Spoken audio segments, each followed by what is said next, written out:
what's up guys, and welcome back to the channel. And today we're getting into some unnerving true 4chan threads. And today, oh boy, we have some insane 4chan threads to get into. They're scary, they're weird, they're unbelievable, and best of all, they're unnerving and disturbing. So you'll want to stick around. This video will be super long. You guys seem to love the long videos, so comment down below if you'd like to see more long videos in the future. And also, please like the video and subscribe to the channel. It helps the channel so much, and the channel's goal is 1 million subscribers. So please subscribe, follow me on Spotify, follow my Instagram, all that jazz.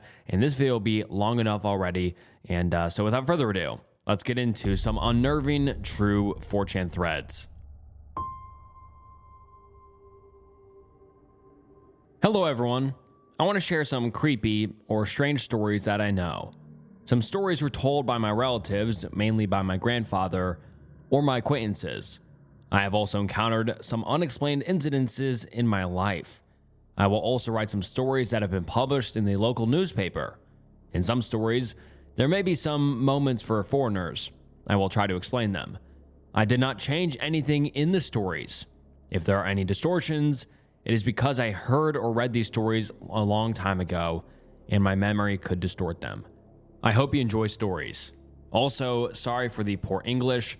I didn't write big and complex text for a very long time. Basic information of Republic of Zakha, or Yakutia.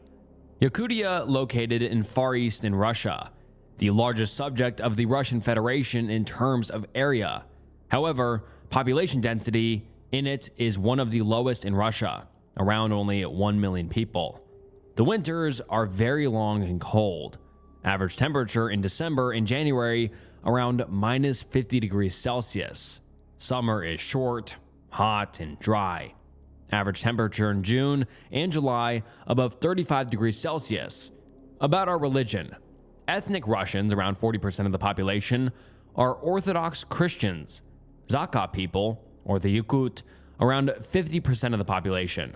Mostly have Yakutian versions of Tengri faith and shamanism. Someone synchronized Tengri with Orthodoxy.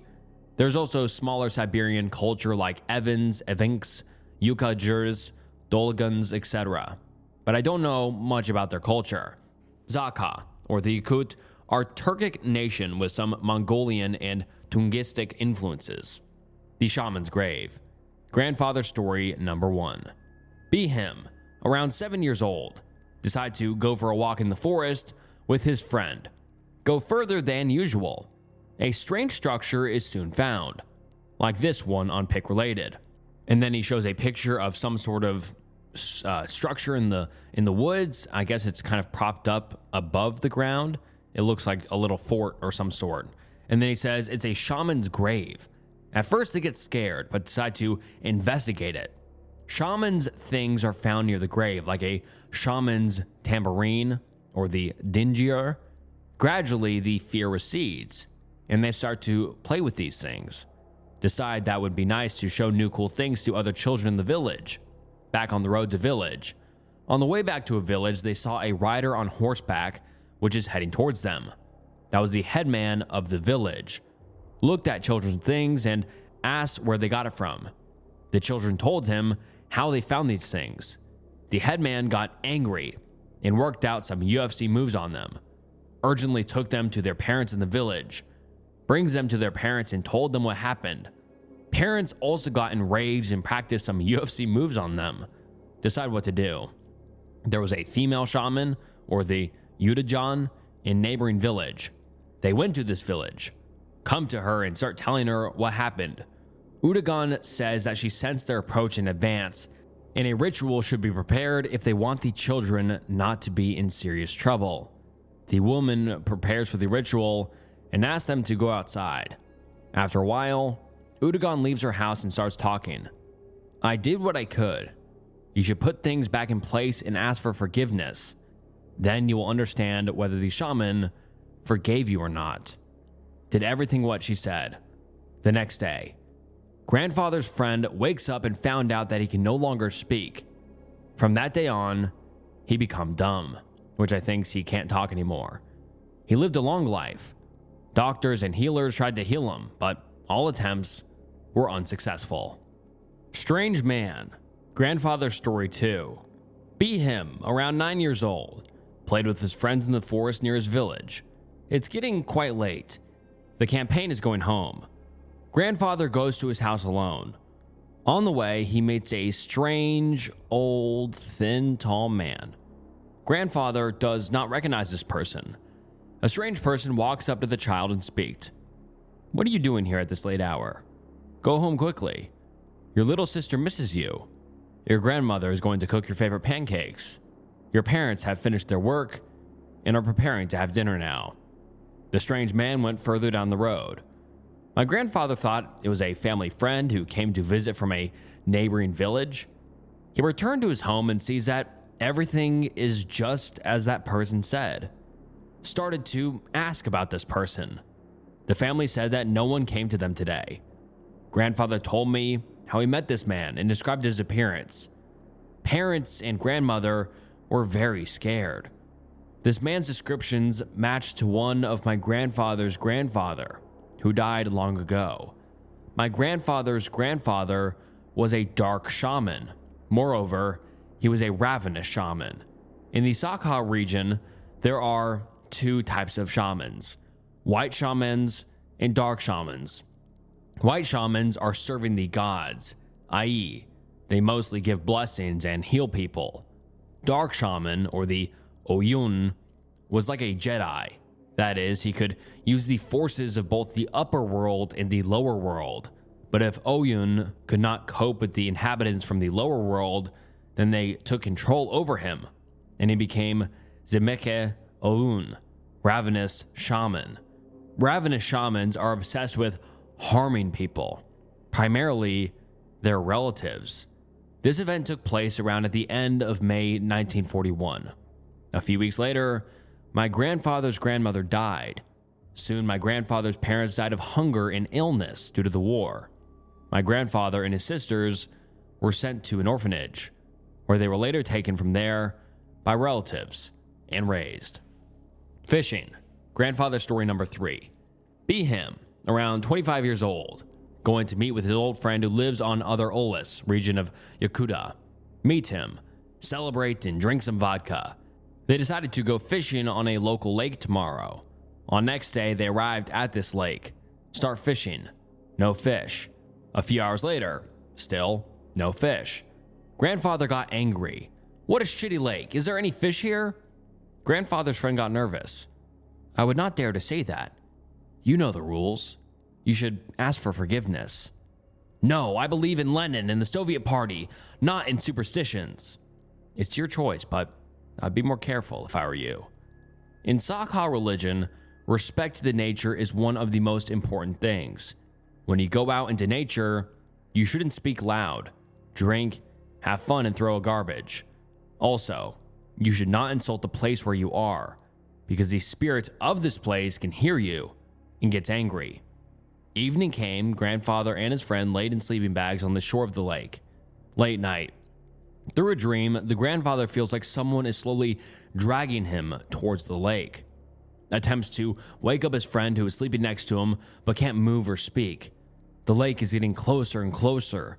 The water touched his feet. The water has reached the waist. Grandfather gathers all his strength and started to cry. Paralysis goes away immediately.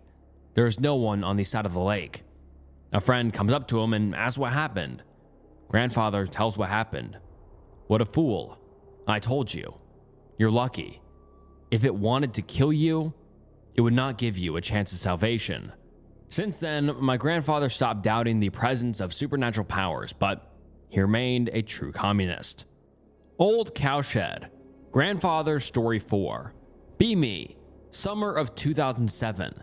Sit and watch TV. Parents are at work. Grandmother is preparing food. Grandfather is on outside doing outside work. Feels good. A frightened grandfather suddenly bursts into the house. Said not to approach the cowsheds under any circumstances. Called parents. After a while, when he calmed down, he told us what happened. Be him a few minutes ago. Grandfather goes to the cowshed. Cows are gone to graze, so cowshed are empty. Decides to clean the cowshed. Heads toward an old abandoned cowshed where tools and food for the cows are kept. Grandfather goes inside and starts looking for things. Suddenly, he hears either a roar or a hiss from the far corner. In the far corner, my grandfather sees the silhouette of a child, a very thin child with glowing eyes, with a strange head shape. Grandfather freezes with fear. When he stood there was a stick for stirring livestock, feet around his hand. Throws a stick towards the face of the child. A silent scream is heard. Grandfather runs to the exit, locks the barn door, barricades the door and windows. After his story, my grandfather called some people. Several people came to the house in a late evening. I was sent to my room on the second floor of the house. After conversations, people go outside. I was forbidden to go outside and told to go to bed. The next day, everything was as usual. Grandfather refused to say what happened, but he just said that everything would be okay from now on. I have a version that it could be. In the mythology of Saka, there is an evil spirit called Calf Demon, which kills livestock, mainly calves, and feeds on their life energy. Usually, it appears as a child in a cow's skin and makes screams like a cow's lowing. Usually, in order to stop it, people call shamans or other people. I read somewhere that to exorcise a spirit, it is necessary that the person who first noticed it to pierce it with a knife, and then the evil spirit will disappear. I think that rural Russia has such interesting stories and unique beliefs. And so I really do like these stories. This one is a little bit different than usual, but hopefully you're enjoying. Anyways, let's get into the story of classmates of my older brother. This is the same OP. He says, be him, around 17 years old, autumn 2005, decided to go alone to shoot ducks. Came to the place, shot some ducks. Late evening, collects his things. Hears some noise in the bushes nearby. Too dark, nothing can be seen. Source of noise is getting closer. The young man began to be nervous. Who is there? Noise stopped. Fear increased. Heard somewhere that when a suspicious activity starts, he must say, if you are a human, then come here and talk. If you are not human, then go away. But he was not a smart person. Also, he was very afraid at that time, so he confused the words and places. If you are a human, then go away. If you are not a human, then come here and talk. Woke up in the morning in a nearby forest. The whole body is sick. Everywhere scratches and abrasions. Does not remember anything what has happened after his speech. Returned to his camp. Killed ducks disappeared. Things from the camp are badly damaged. Went home. People said that he periodically gets panic attacks and nightmares. After school, he went to Yatusk. Don't know about his destiny after. And now this next story may seem a little bit familiar to some of you. I read it a long time ago, but I didn't feel like I did it justice because it's such a great story. I revisited it and I just think I can revise it and remaster it much better. So this is The OP's Father Owes the White Man. Sunday. My father passed away. He'd be 55 come April. He and I were never close. Although we had no bad blood between us either. We just had nothing in common, and I never cared, perhaps assuming we'd always have time to form a relationship later on. He wasn't unhealthy, so I never put much effort into going out and visiting him. And in fact, I hadn't, past tense is hard to get used to, seen him in 3 years. Possibly I'm feeling guilty for never showing interest in my father. Perhaps I just miss him and want to talk about him. But tonight I want to tell you a story about my father and maybe get some information on a thing he called the white man. Just to let you know, we are not Native American and the white man didn't steal his land. My father was a very typical suburban dad and frankly, very boring. He had typical dad interests like fishing and hunting and bowling. He wore Crocs and turtlenecks and drove a hatchback with a custom license plate. Despite his very upper middle class white dad exterior, he was a hick. A major hick. You see, my dad grew up in the Upper Peninsula of Michigan in the 60s, in a family that was dirt poor and very religious. I never met most of my extended family on his side, aside from his brother, Philly, who becomes pretty important in this story. But from what I heard about them, I gather they were deliverance on ice. They lived in what had once been a cabin in the woods. They raised pigs and chickens and sold lumber for most of their income. His father beat my father and his siblings during drunken bouts, which left my father with some major scars, mostly physically, but a few of them pretty obvious mental ones too. Sorry, writing it as I go to avoid timeouts. I'm also a little tipsy. Roads closed, no work, been drinking with a buddy, so my writing is slower than usual. What's important to note is that my father wasn't bright. He wasn't creative.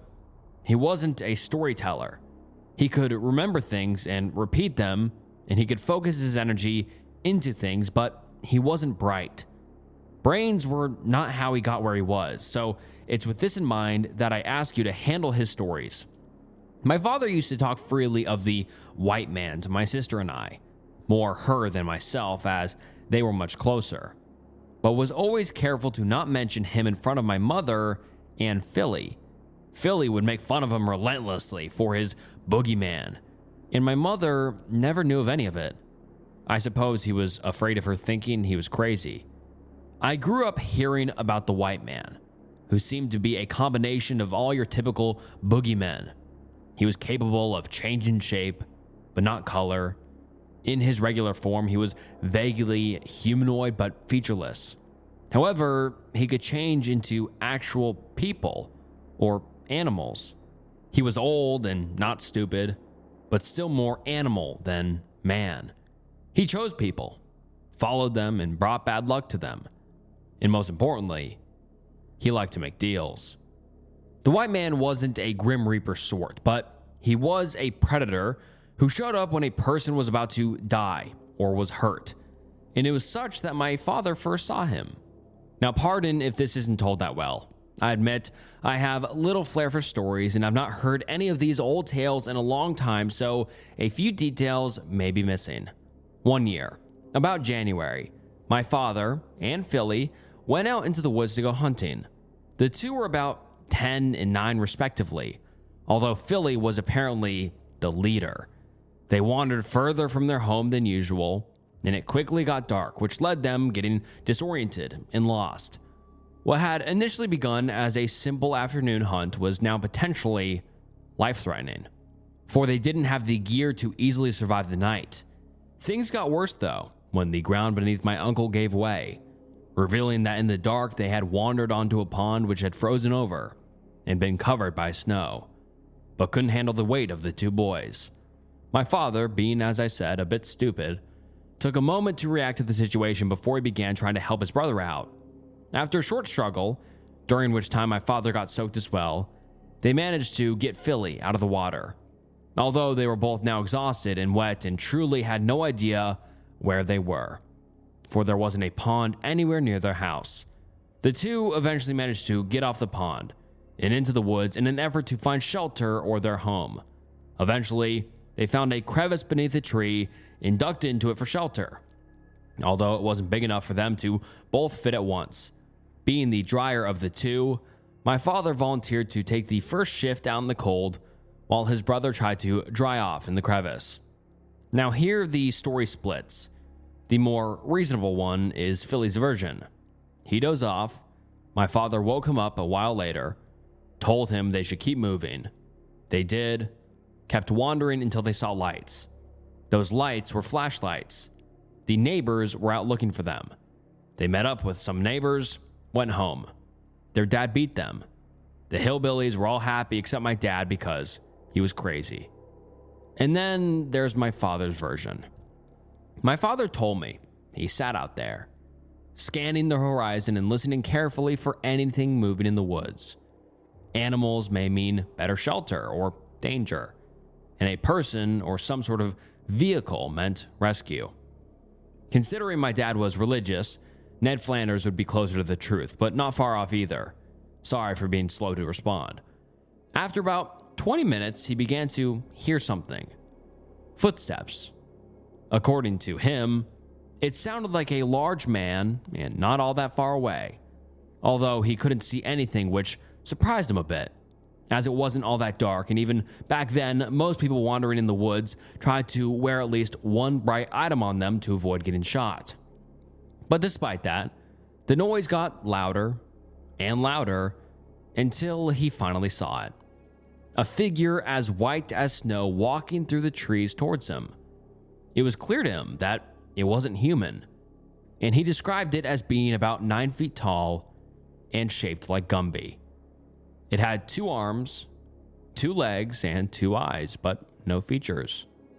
Everything was rounded. Scared to move, my father sat as still as he could, although it was clear the thing had already seen him. Slowly, it moved towards him and began to speak. When it spoke, it didn't speak with a mouth. Instead, it was just words one heard and one responded the same. What that means is up to you to decide. Next response, I'll be faster, was trying to decide where to cut this shit off. The order of the conversation in the length of I'm not sure, but it told him that it was an old thing that lived in the cold and that it needed them. It came whenever people got too cold or too lost or hurt from animals or accidents, and it took them away if something else hadn't already. It had no interest in the dead, just the dying. Conversing with it was unsettling, but not unpleasant, according to my father. With that, it told him to get up so he could get his brother, and then they were to follow him away. My father, of course, refused and demanded they left. Why, though? The thing asked. You'll just freeze anyway, so it doesn't matter. Still, though, he refused to move, and eventually the thing asked him why he was so stubborn. It sounded a bit surprised, as if most people didn't argue much. I just don't want to die or have him die, was the best my father could come up with. Then we'll need to make a deal. My father told me the thing, which never, not over any of their visits, told him its name. If it had one, talked like a car dealer or game show host. It tried to convince him what he really wanted, what he really needed. Wouldn't it be easier to go with him? Wouldn't that be simpler? But still, my father refused. Eventually, they settled. They would get out, but their lives would be on a loan. It would be owed interest. And one day, it would still come for them. The thing, which he eventually began calling the white man, then began to walk off. Although it didn't say anything to him, my father said he understood that he was being let out now, and that he should follow it. He then woke up Philly, and the two headed off. Of course, you'd think he'd have been more suspicious of following a giant snow monster that had already tried to kidnap him, but my father wasn't bright, or likely a great storyteller either. Before Philly was even awake, though, the monster had disappeared, the giant footsteps vanishing. At first, my father thought for sure he'd been cheated or simply abandoned, before realizing there was a trail of rabbit prints, which he began following instead, somehow understanding that somehow those belonged to the monster. Occasionally, he'd catch a glimpse of an all-white rabbit, and it was then he understood the thing could change shape. After a while, they saw the lights of their neighbors in the distance and headed towards them. Of course, as a kid, the story was a lot scarier, and I'm sure I'm missing a few details. Even then, though, I understood the plot holes and how far-fetched it all was. My mother used to tell stories of how her childhood home had been haunted, all while telling us ghosts didn't exist, so I assumed this was similar, a tall tale. Now, before I keep going, I want to say a couple of things. First off, I don't really believe my father's stories. Although I think he believed them for some reason or another, I just thought you guys would get a kick out of them, and that maybe there's some Youper legend Google didn't pull up that he adapted this from. I also want to say that my uncle, again, thought this was all a load of shit. When he would tell the story, it was just a story of how they got lost, almost died, and eventually got home to an ass whooping. A few things my father added in, he did agree on though. There were rabbit footprints and possibly some bigger ones, although these looked like indents in the snow to him rather than actual prints. And my father did end up following a rabbit, which could have been white or blue for all he remembers, out at one point, which he thought was stupid even then. My uncle also didn't hear anything of the white man, not until my father saw him again a year after they got lost. My father's excuse for not sharing this story with him was either he'd think I was crazy or think he was going to die. And only the shock of the next incident scared the story out of him. Glad you guys are liking it, and thanks. Even though we weren't close, it's still kind of hard, I guess. At least there's always memories and stories. A year passed, and my father began to think he had maybe gone crazy that night, or that he had fallen asleep and dreamt it, and just woke up without realizing it. That is until one night. Again winter, again with snow on the ground, he was out tending to the hogs alone with his dog. As a boy, my father had only two close friends, Philly and this dog, a Basset Beagle mix named Shorty. This was a fact he repeated time and again during many stories of his childhood, which always made me wonder how his sisters felt. Were they not close? Guess not, since I never met them. Anyway, they are in the pig barn, which was far enough away from their house that in the summer, implying there is one, the smell of shit and pigs didn't waft indoors. The barn was capable of being opened on both sides, and in the warmer months, the back would be left open so that the hogs could enjoy the outdoors, while in the colder months, it'd be closed up tight. So, of course, my father was a little surprised to find the back of the barn open wide.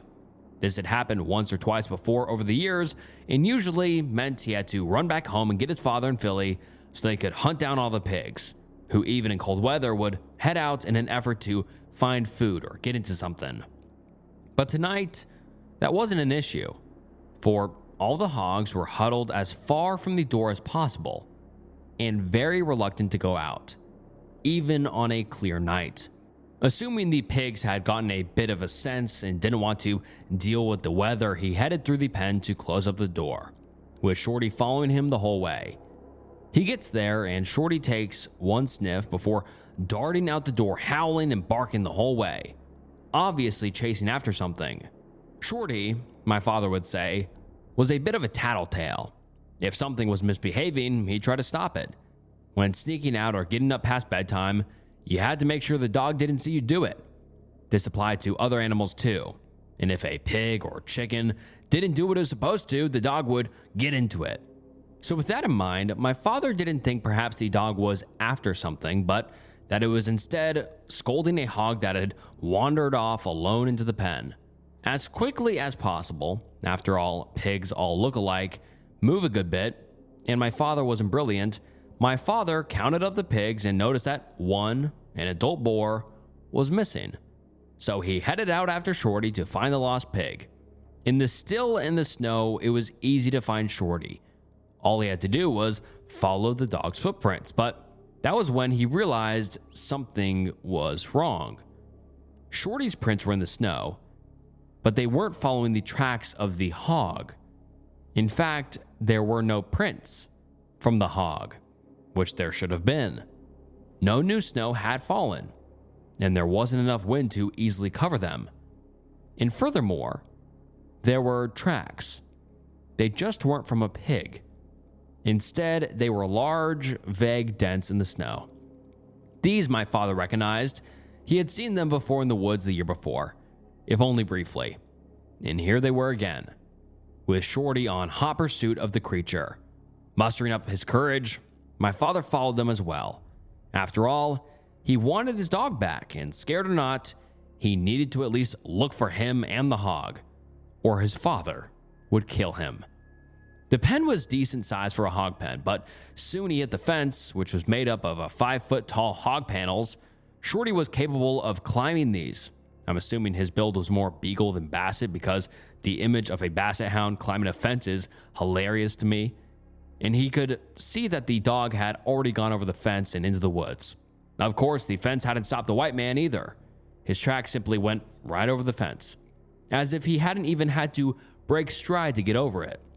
So he climbed the fence, soon was in the woods, for the UP is really just woods and cleared woods for pens and buildings, and it wasn't long before he heard the barks of Shorty and the squeals of a frightened pig. Running now, he came to the scene quickly. Standing among the trees was the white man, who had seemingly grown bigger over the last year. In one arm, he held the struggling and screaming hog, which had to have weighed at least 400 pounds. A few feet away from him, carrying on, was Shorty, his hair on end and teeth bared, acting as if he had cornered the beast. There was no communication or confrontation between them. There was just an impression that the white man had waited for him, that he had just stood there ignoring the dog, just so he could get a glimpse of him. There was a brief pause. Then my father realized something terrible. The white man did, in fact, have a mouth. Below the beady black eyes was a slit, a long line, and it opened just a bit to reveal teeth as white as the rest of him, that shined in the moonlight. Just as quickly as he flashed his grin, he was gone. The white man silently took off, running into the woods, gracefully dodging between the trees, with just the soft crunch of snow following him. Shorty took a few steps after him before my father had the mind to call him back, and the two headed home with my father sobbing the whole way. Of course, he got into trouble. He had the sense to not tell his parents what he saw, but still got in trouble for losing a hog. He only ended up telling Philly because he couldn't stop crying. And even then, he couldn't stop. Philly didn't appear to believe him much, but he didn't say anything to argue against it. Philly eventually began to write off everything as my father being schizophrenic, and the white man being the manifestation of it. I know nothing of mental disease, so I don't know how that diagnosis would ever hold up. Anyway, years went by before my father saw the white man again, although he claims to have known he was there during that time. Every winter, without fail, one hog or a group of chickens in a single night would go missing. Only once was there an exception. One year, a local boy went missing in the woods and never turned up. That year, no hog went missing from the farm. It was the livestock, as well as the sharp teeth, that led my father to the conclusion that the white man had to eat, and that he wasn't a vegetarian. The white man, though, never once told him he killed his victims, nor that he ate them. Considering what he took, though, my father thought it was easy enough to figure out. When he was 16, he saw the white man again. The exact age I remember, for it was when my father began driving. It was late at night, and my father was driving home. He had begun to work at the nearest gas station, sometimes not coming home until late. It's worth noting that my father had his own set of skills and talents, such as being a hard worker or an excellent cook. But driving, especially in the winter, was not on the list. Driving scared my father. He was terrified of slipping or crashing and drove very slowly and very cautiously. Never one to yell at us. He'd snap if we talked too loudly in the car or turned up the radio too high, because it began to make him nervous. With that in mind, what I'm about to tell you shouldn't surprise you. He crashed. Granted, he crashed trying to stop and help someone else who had crashed, but he still crashed. Another car had slid into the ditch along the rarely traversed road towards his house, and in the process of trying to stop and help, he too had an accident. One that was much more violent than the one he was trying to help. Somehow or another, he ended up hitting a tree hard enough to seriously damage his car and injure his leg. The other driver of the other car came out to help him, and after realizing he couldn't walk back to town, decided to walk back on his own and get help for the both of them. My father thanked him, and the man went on his way. Now granted, it was hillbilly hell, winter, in the middle of nowhere. But it would, by my father's calculations, take less than an hour for the man to get back to the gas station and find help, and less than an hour for them to get back to him, because then they'd be driving, right? So in 2 hours, he'd be in the heated cab of a tow truck, either on his way to his house or a doctor's office. It was about midnight at that point, and my father had a wristwatch on, which he'd check occasionally as he shivered in the dark. 1 a.m. comes around. 2 a.m. comes around. 3, 4. He dozes off and wakes up shivering to the sound of footsteps. Big and heavy, like a man's. For whatever reason, he assumes that the guy couldn't find help, or that help couldn't get down the road, and he's come back to help him. Or maybe the guy just up and left and some other traveler has come to see if he's alive. He pulls himself up enough to look out the rearview mirror. And that's when the pit dropped out at the bottom of his stomach. For, you see, there wasn't a man in the snow. Even though he should have been able to see someone if he could hear them, there isn't anyone there. The footsteps are, but there isn't a person. According to him, he felt like he was in a nightmare and began looking frantically behind him, trying to see someone, hoping he was just overreacting. But then he saw a long white form step in front of the brown and black of the trees, and realized it was the white man again, slowly stepping towards the car. His movement's slow and graceful, but he seems a little worried. My father's never seen him in the open before, but here he is moving cautiously, like a cat, when it's worried about being seen at night. Eventually, the thing gets to the car and stops. Again, there's no angry words, no begging. In fact, although my father was scared shitless, he again just clammed up and held still as they began talking. This time, the conversation was short. One sentence, not said inside my father's mind. Don't worry, already paid. With that, the giant keeps on moving, making a point of going across the road and into the woods on the other side as my father watched. Comedically, he always made a point to tell us that the white man stopped before crossing, making a point of checking for traffic before heading across. Once the beast was out of sight, my father began sobbing and kept sobbing until the mailman, even in the UP, you gotta get mail, found him 4 hours later. My father recovered, although he ended up having to spend a small fortune getting the car repaired. The other driver? A bit less lucky. He simply never showed up again. He left to find help, but never made it back to town. An investigation was opened, but leads all sputtered out. Mind you, this last story is probably the last one for a bit that I remember clearly. Some of the others may be a bit fuzzy because it's been about 10 years since I really heard any of them. Somehow, my father knew that the white man was attached to the winter.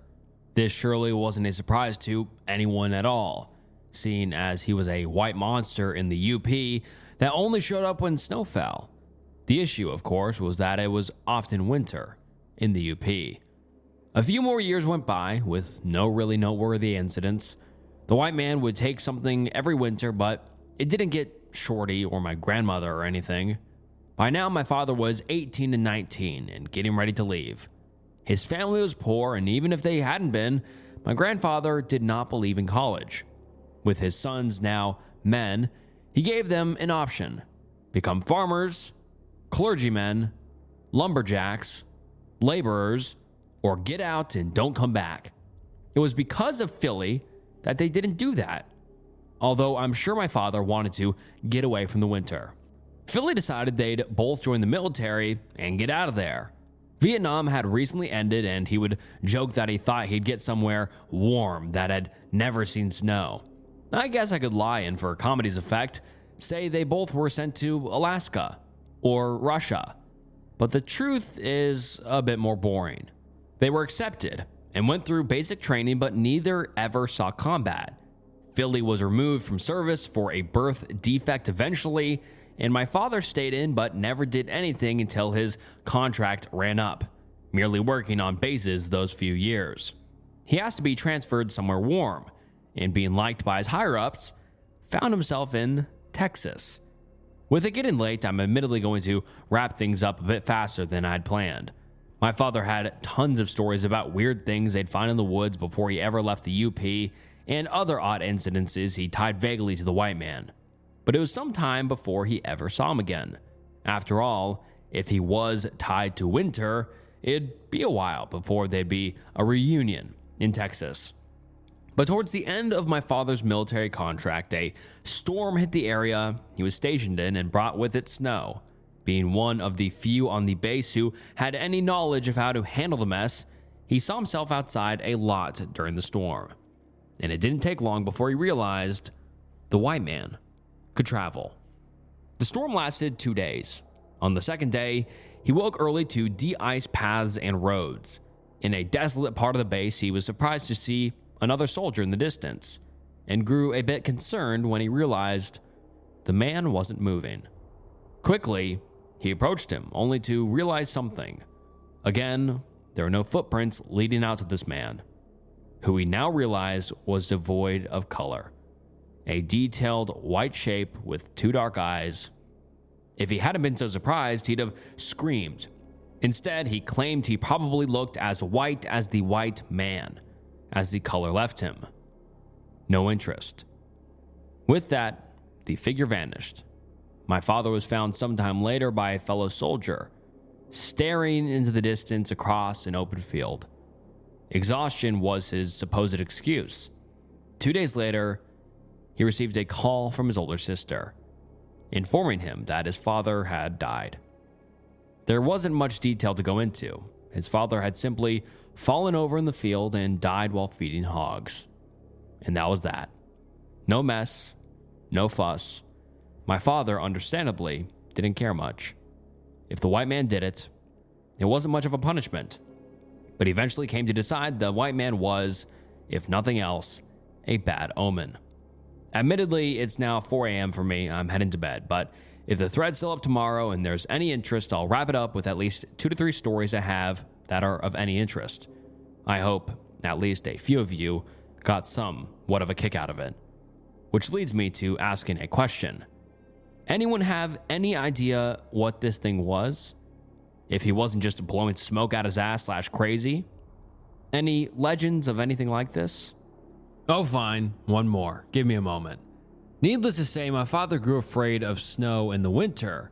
When his contract ended a year or so after that, he returned to the UP for one summer to help his mother deal with the mess that was the home place. I need to pause here to describe my family on my father's side. You need to remember as well that I never met most of them, knowing them only through old family photos and family stories, which don't all involve winter monsters. My father was 28 when he married, and 32 when he became a father. On the other hand, his parents had been together since his mother was 14 and his father 18. His parents were not old when all their children moved away, but they were old in that way only hillbillies and hicks can be. Furthermore, his mother had never done anything by herself, and with her husband dead, had no one to turn to. Only my father was willing to return home and help her. When he got there, the place was a mess. Despite his father dying less than 6 months previously, it looked to him as if a monster had come and torn apart the place. The pig barn's roof was ripped away, trees had been knocked over, buildings had collapsed, and everything looked in disrepair. When he asked what had happened, he was less than happy with the answer. The year he and Philly left, an enormous storm had blown in off the lakes, bringing with it both snow and wind. That night, they'd woken to find the roof of the barn folded up like a sardine tin and the hogs gone or killed. Most notably, one pig's corpse had been left high in a tree, as if some giant had picked him up and put him there. Oddly, none of their neighbors had such damage. The next year, now even poorer, the family had struggled more. Troubles multiplied after the chicken shed collapsed when a whole heap of something fell into it, apparently freeing the birds to nature. Another storm the following year took down trees which destroyed their sawmill and ended their lumber business. The year after, a car had been crushed under an enormous grandfather of a tree, so on, so forth.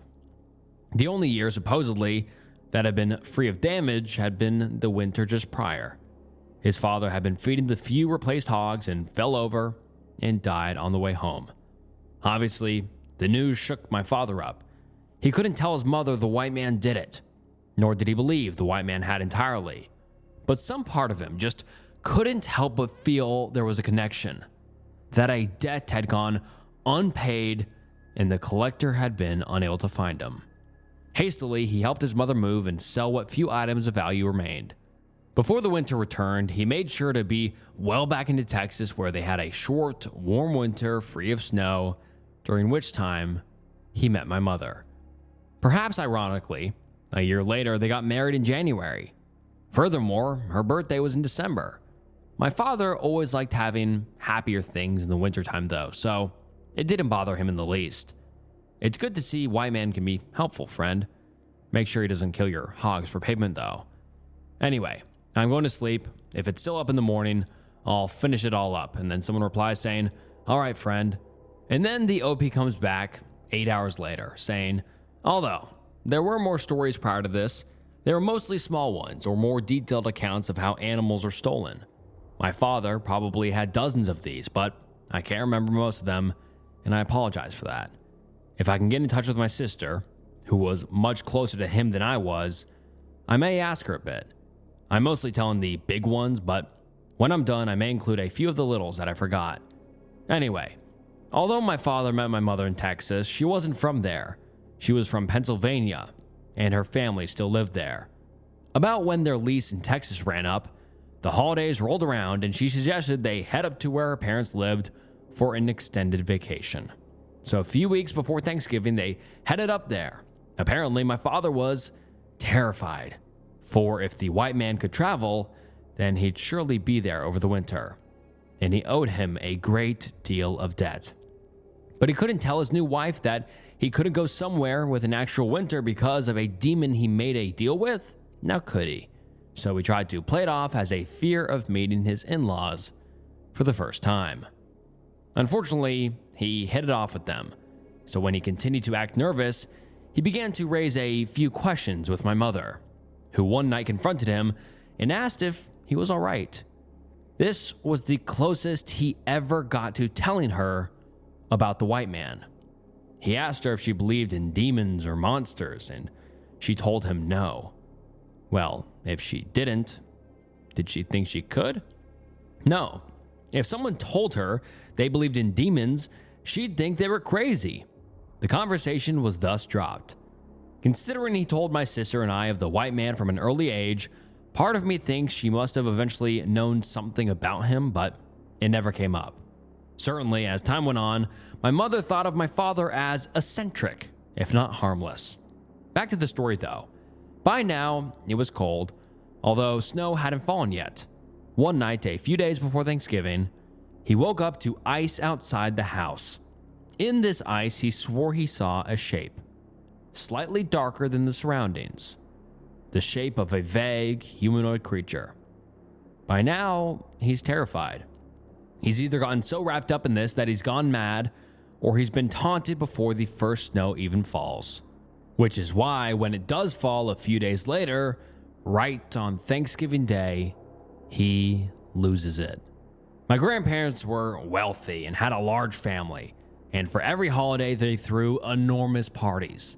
Thanksgiving was arguably the largest of these parties, and everyone had been planning it and working on it for weeks.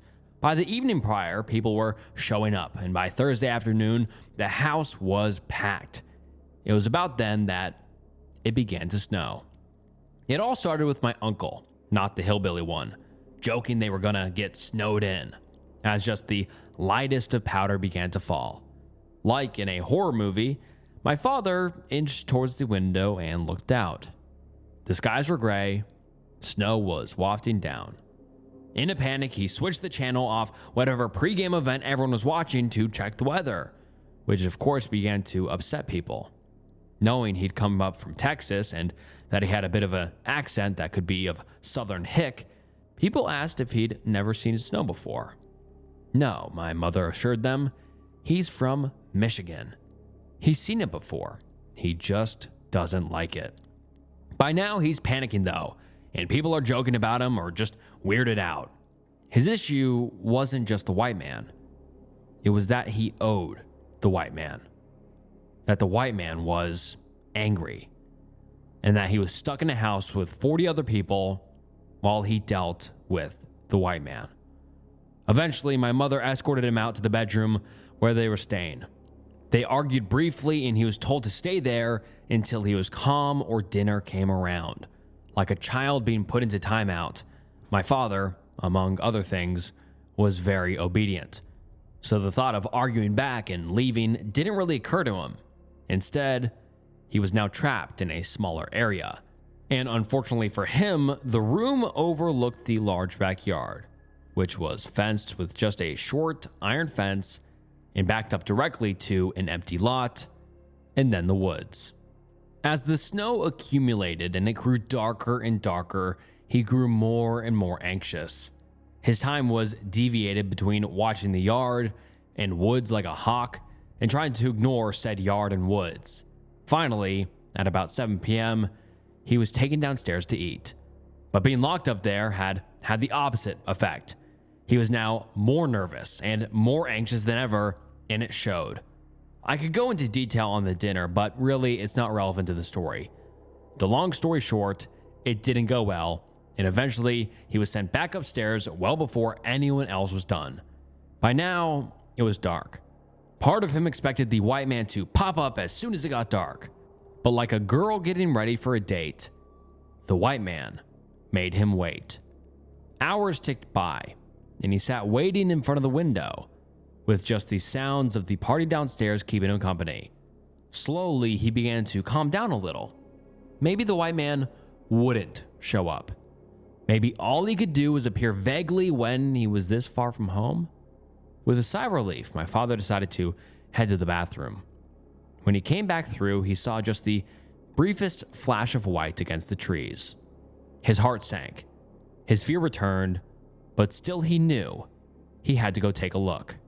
Sure enough, lumbering out of the woods and through the field was the white man.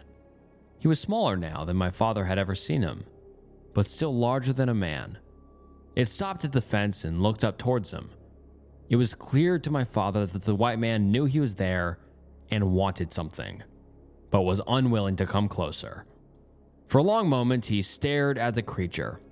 It was clear it was willing to wait until he came out, and something he said compelled him to just go and meet it and be over with it. It took him a while, but eventually he got his wits about him and decided to do just that. He would not follow. He would scream if it touched him. Surely, with 40 people in the house, it would drop him and run, or they'd come out and save him. People didn't vanish like that, and no one had ever written about a snow monster actually killing someone in their yard. So, with that logic, he got dressed and headed downstairs. By now, many of the partygoers were intoxicated or had headed to bed/left, and apparently, his escape to the backyard went unnoticed. You would think, with his logic being that they would save him if something went wrong, that he would have stayed inside, seeing as they were all too wasted to notice him leave, but still, he went on. At this point, 6 inches had fallen and the snow was still falling heavily. It was a bad storm, especially for this time of year, and it seemed to be feeding the creature before him, who had now grown a bit and was closer to his original size. Without words, it once more spoke to him. It told him that he had left and had not been paying his debts. Had they not made a contract?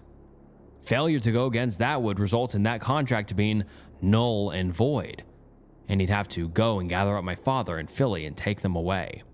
Perhaps feeling cocky for once in his life, my father pointed out he could simply move to a warmer climate, perhaps Hawaii or Brazil.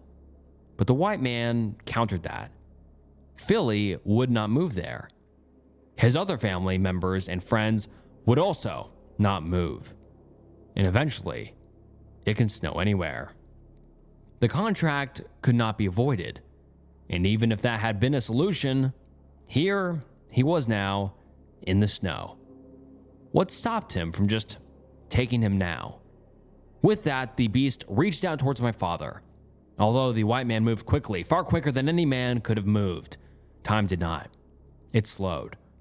So that while he was aware that everything around him was happening very quickly, it also lingered on, giving him enough time to tell the white man to wait before he was ever touched. It was, he would assure my sister and I, the selfless idea that he had to keep Philly safe and motivated him to do what he did next. It wasn't him saving his skin, it was him saving his brother's skin. This did not, he told us, free him of sin. It simply made an excuse for it, for what he ended up doing. The white man waited, recoiling from my father. His mouth opened slightly, as if he were almost smiling.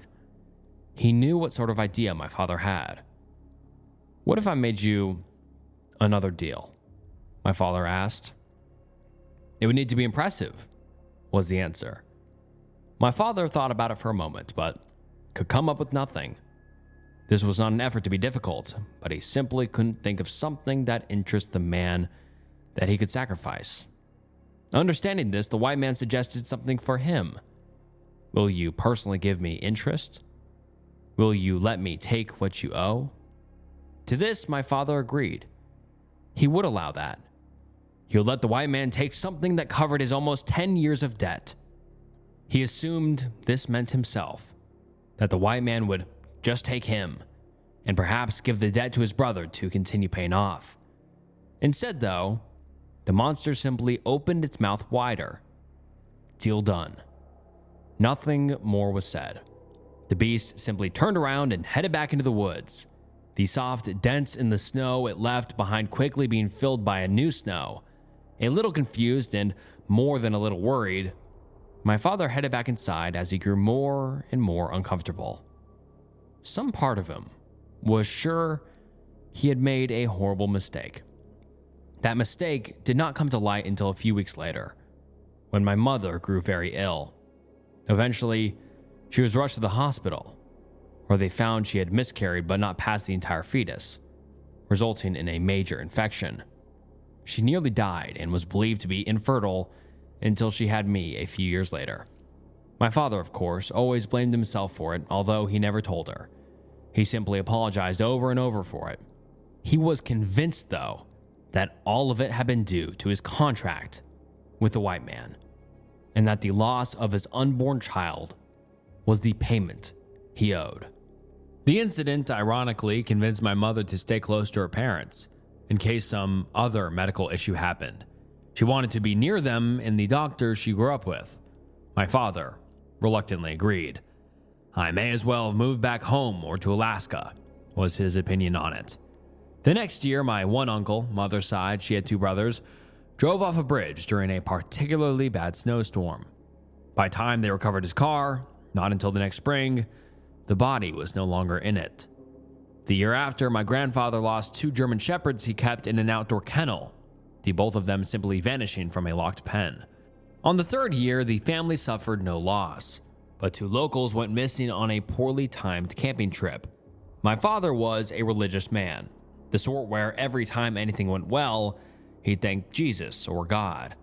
On the same note, whenever anything went poorly, if it was during the colder months, it was certainly the white man's fault.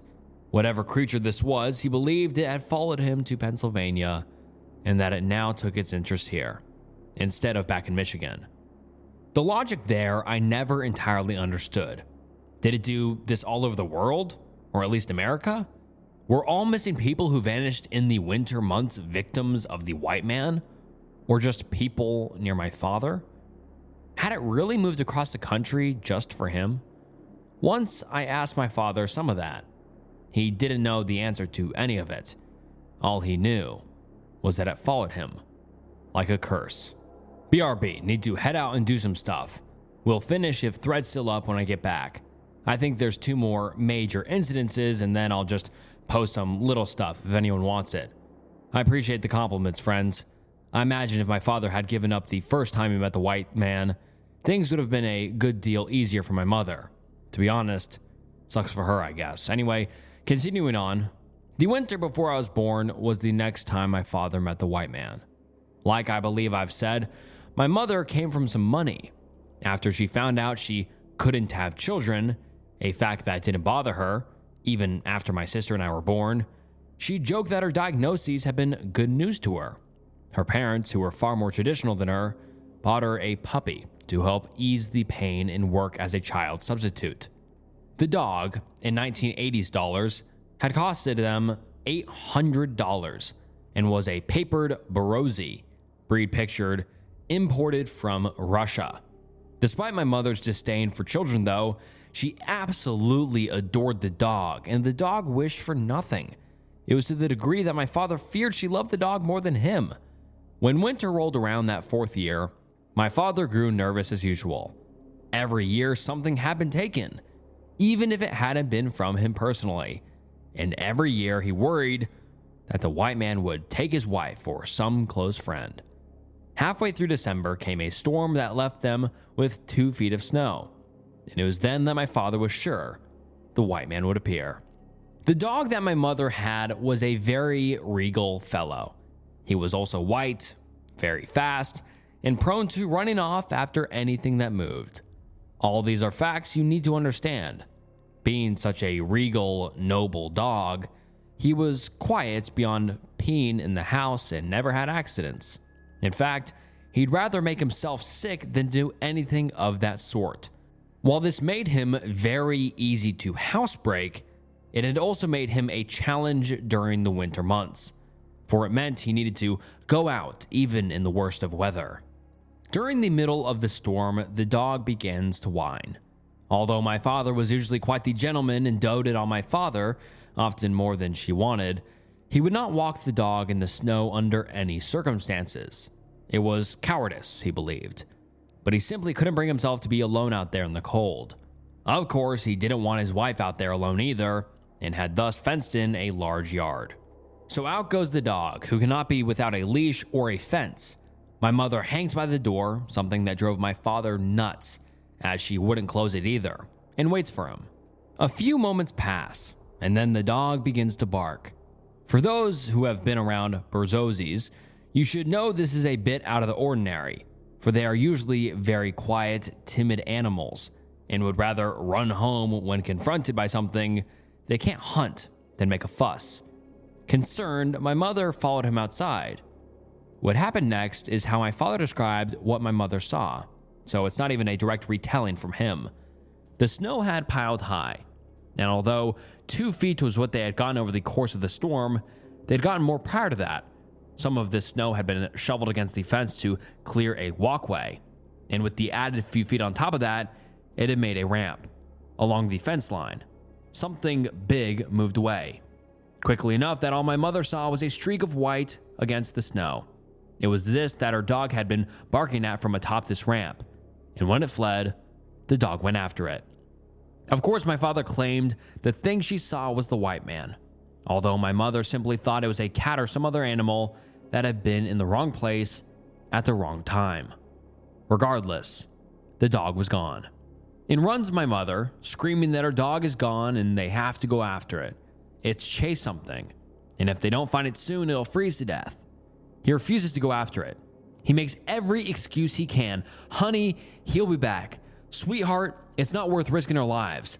Look, Pumpkin, we'll leave the door open so we can come back in. My mother's having none of it though. If he doesn't go with her, she'll go without him and then have a talking to him when she gets back. If she gets back, since it's so dangerous according to him. Guilting always worked on my father, so with a sigh, he got dressed and headed out with her. Her holding the dog's leash and a squeaky toy, and him holding a loaded shotgun, just in case. So off they wander after the dog's rapidly fading footprints. My father's stomach doing cartwheels as he realizes there's another set of tracks. A set of vague indents that only look like footprints to those who know. He realizes he's going into the lion's den after this stupid dog, and nothing less than picking up his wife and running back home is going to prevent it. So, still, he charges on after her, feeling more and more like a scared child, especially after the trail takes them into the woods. My father did not like the north due to the weather and wasn't crazy about the woods despite enjoying hunting.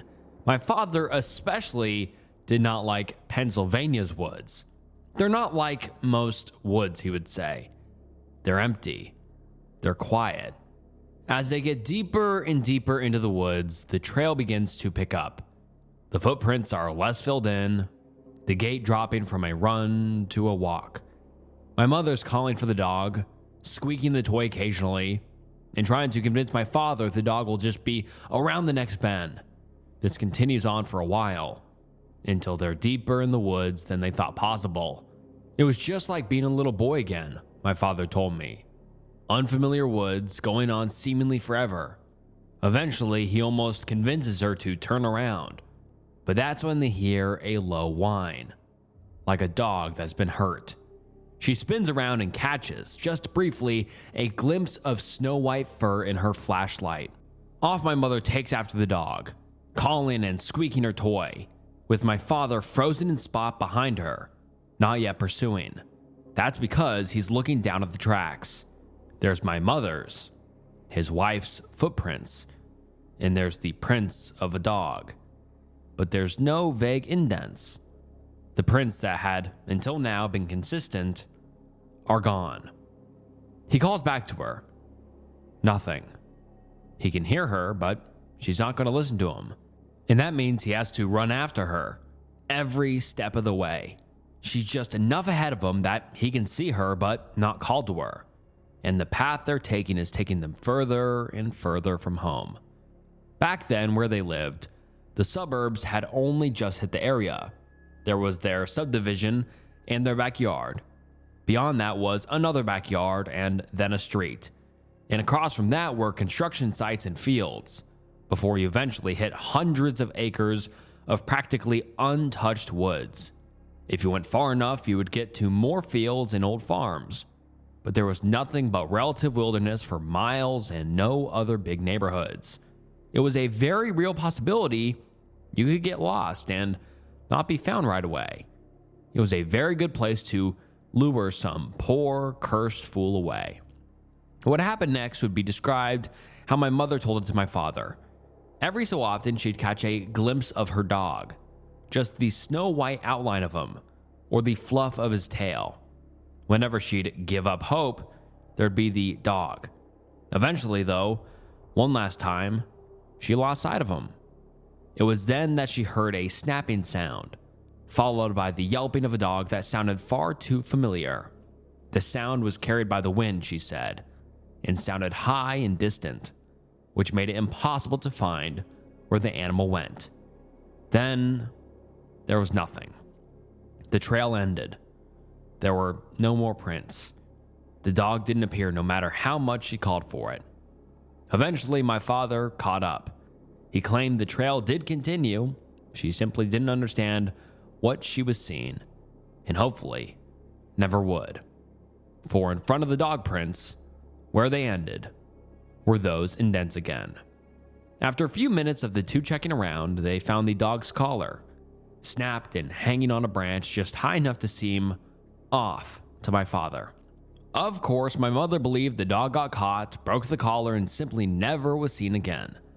But my father took it as a sign. The debt had been paid off for another year. Without the adrenaline of the chase, my parents came to realize how tired they were and how far from home as well. By now, my mother's sobbing. It's too late and dark to keep chasing the dog, and even she understands that. And she is unlikely to get it back with how fast and far it can travel, assuming it wasn't spirited away by a demon, of course. My father's crying too, because he knows they're probably lost and probably being watched. The next hour or two they spent wandering back home, getting more lost at times, before spotting familiar landmarks and eventually making it back home. Those few hours, my father said, were some of the scariest of his life. He felt like an animal being stalked. Like one wrong move would mean his contract had come up. For while he'd paid it off for now, he didn't entirely trust the white man's word. He had little doubt that if they too got lost, well, that's just too bad, isn't it? Still, though, they made it home. My mother, now emotionally and physically exhausted, begged him to do her one last favor. While she went and undressed and got ready for a long night, could he please go around back and make sure the dog hadn't somehow beat them home? That he wasn't whining along the back gate, asking to be let in? Reluctantly, he agreed. Along the back of the fence, he saw him. A gigantic white form blocking out the natural light of the moon. He was waiting to make another contract. His white teeth sparkling in that almost smile. Without words, they spoke once more. Would you like to be free of your debt? Well, of course, was my father's answer, even as he got a bad feeling about what the white man may propose. The white man spoke of a rare opportunity. The next year, he assured, could be the last year. No more debt. All he had to do was agree to one last deal, where the white man would get to take twice in 1 year. Something, though, about how he spoke frightened my father. And after the last deal they had made, he wasn't sure he wanted to agree. He thought about it for a moment and refused. It was then that he saw the white man frown, as he described it. It was not like how a human would, but rather it was as if the slit mouth inversed on itself, sucking itself in some sort of alien expression of displeasure.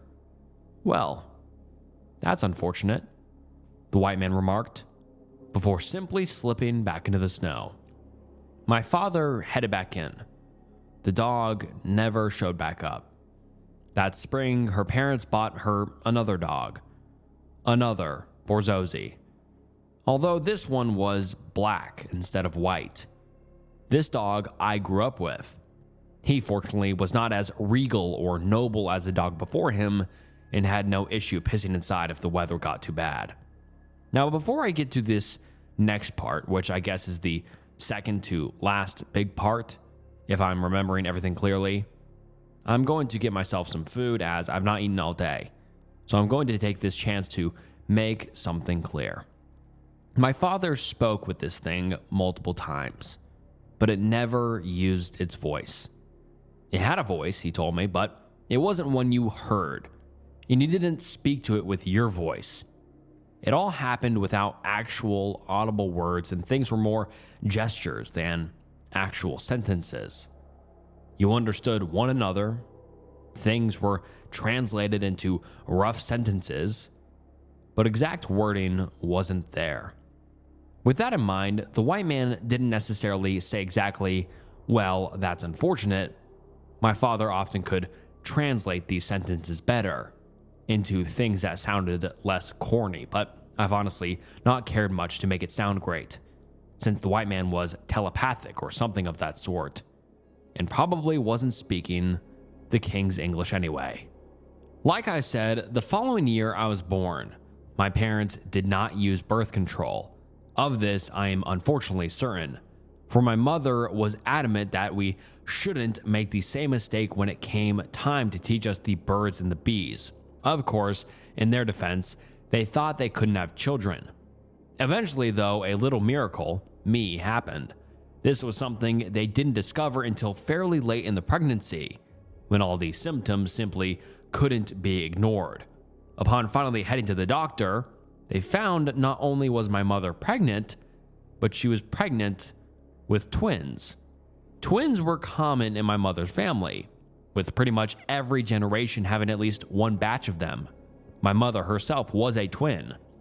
This wasn't a major shocker, and my parents began planning accordingly. Everyone was excited, most of all my father, who loved children and had always wanted a big family. What did not excite him was my mother's due date, the middle of February. Throughout the year, perhaps cruelly, my mother and more so uncle teased him. His sons were going to be born in the middle of winter. Wouldn't his little boogeyman be pleased? These jokes, of course, didn't amuse my father in the least. As the due date approached, my father grew more and more nervous. although nothing thus far had indicated any issues with the pregnancy. Still, he was just certain something would happen. Partway through January, sure enough, it did. Another storm hit, which caused a few power outages in the middle of the night. With the power flickering on and off and the storm raging, my mother went into labor. Her due date was a month away, but she was quite certain this wasn't false labor and demanded, despite the conditions, to be taken to the hospital. My father, despite his fear of the winter, snow, driving in the winter while it snowed, agreed without hesitation. He was prepared for something bad to happen after all, and so he steeled himself and headed out to warm up the car. Unfortunately, if the white man truly existed, he had also steeled himself and was quite ready for a battle. As my father left the house, he noticed two things. The first scared him the most, of course. It was those now very familiar indents in the snow, the almost footprints of the white man. Then there was the weather, which would have been the more reasonable thing to be worried about. The cloud cover was thick enough to cover the moon and prevent any natural lighting. It was bitterly cold. With a strong wind and heavy snowfall, the drive would be unpleasant. The more sensible person would have just called an ambulance, especially if they didn't like driving in the winter, but my father felt that for some reason, it'd be safer driving her there himself. That if he was in control, the white man would be less likely to pull something. And so once the car was warm, he escorted my mother to it and began the drive to the hospital. Remember, of course, that this was over 20 years ago. These were new suburbs outside the city. The hospital was, going to the speed limit, a little over 20 minutes away. In this weather, it'd be longer. Eventually, a hospital was built closer to our home, but I was born in the recent dark ages. The journey started with a few hitches. The car did not want to leave the driveway. The windshield wipers did not want to work in the slush of the snow, and the heat refused to go very high.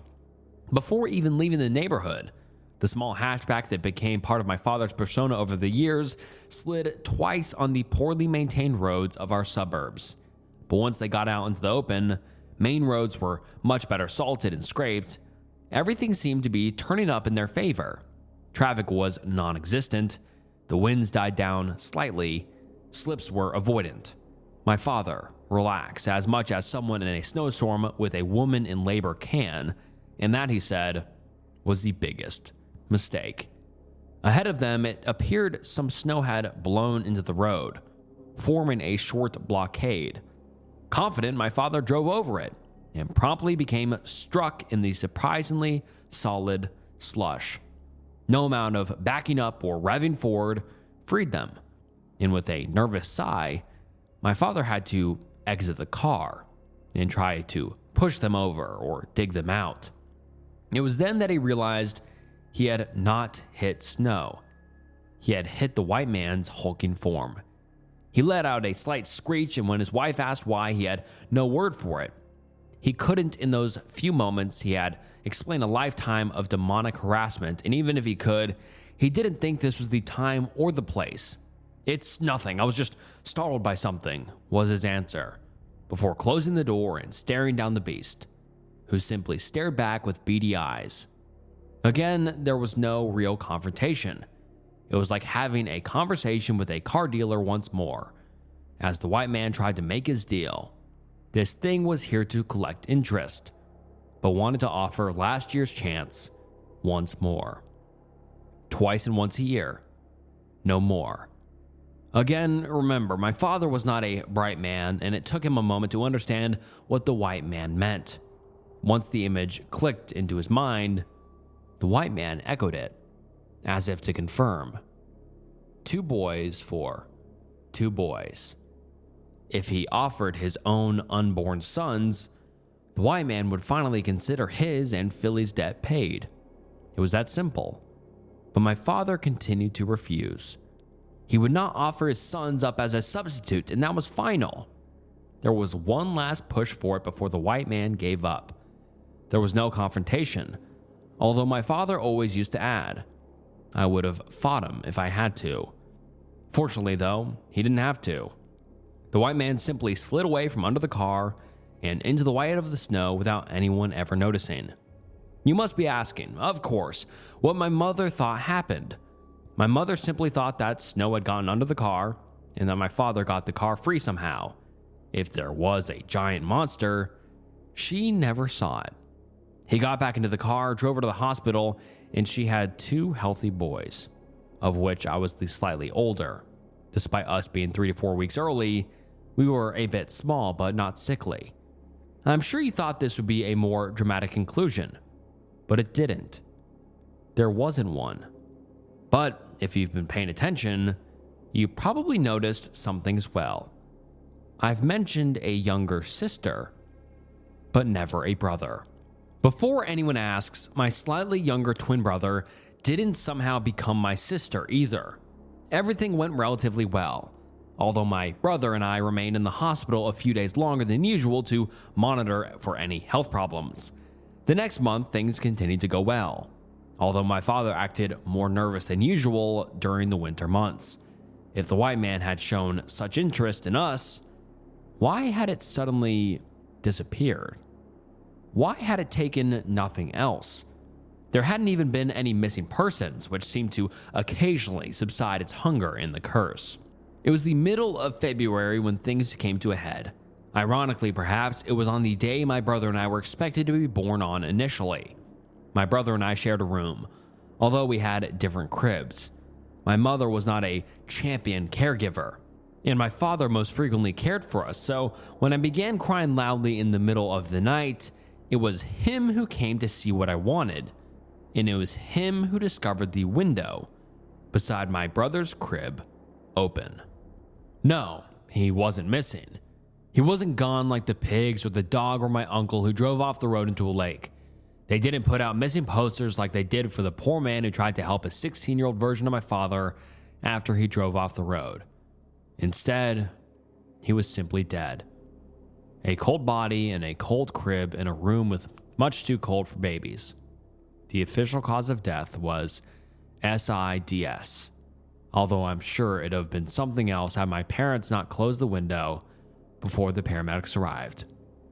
My father's logic with the white man was often faulty. Why did the white man sometimes leave bodies? My brothers, grandfathers, and oftentimes not. Not to mention, there's the logic holes some of you have pointed out. Why didn't he just go back on his deal? Why didn't he take the 2 boys and everyone else? Who knows really? My father never had an answer for it either. But it was clear to him that since no one else died, it was that year's interest. Now, I want to say one more thing before I move on to the next part here. My mother was not a good mother, at least not until I got somewhat older. She loved me, I'm sure, and she was certainly my favorite parent. We simply had closer interests and better conversations, but she was not a good mother when I was an infant. She hated babies. She wasn't crazy about children, and she would have not had kids if it had been her choice alone. She suffered badly with postpartum depression, which didn't clear up entirely until my sister was about 3. With that in mind, I want to note that she was the last one to care for my brother and I before going to sleep. Of course, that sounds like a straight up blame my mother for that one. I don't, entirely. I think it could have been some accident on my father's part, or some half-hearted kidnapping attempt, or who knows what. I just always thought it was a possibility, and I believe my father knew that as well. My uncle never knew of the window. My grandparents never knew. Only myself, my mother, my sister, and my father ever knew the window was open. And only because my idiot father left it in the story when he told us. Years later, I asked my mother about it. She confirmed it. She confirmed they closed it before help arrived to make things look less irresponsible. She asked me to never tell anyone. Despite the major detail being left out of the official account of things, other people had their suspicions too. It's important that I tell you that because the white man was never my excuse for any of these things like it was my father's. It was just a spooky story he'd tell that I thought other people would enjoy. My grandparents never believed the SIDS story entirely, My father never went to bed without making sure all the windows were locked and we were safe in our beds. Not until my sister and I were well past that age that an open window would kill us. After that, it was the death of my grandmother, father's side, that my father blamed on the white man. My grandmother, never quite capable of taking care of herself, had wandered off into the woods near her trailer. Yep, that's where she ended up, and wasn't found for 3 days. The official story was that her wood-burning stove, in a trailer, had run out of wood and she'd gone in to find more and had gotten lost. To be honest, considering how my father got as he grew older and suffered a few last shocks, she may have simply been senile or incapable of handling a life without her husband of nearly 30 years. The only time I met my grandmother was at her funeral, when I was barely a year old. There's a picture of us together taken by my Uncle Philly, with me sitting in the coffin next to her. I came from real class on that side, you know? The year following, it was my grandmother's, other one, the one who was still alive, Scottish Terrier, which wandered out one cold evening and never came back. A missing hunter the next year. An aunt on my father's side, again, never met the year after. The aunt's a bit of a fun story, I guess.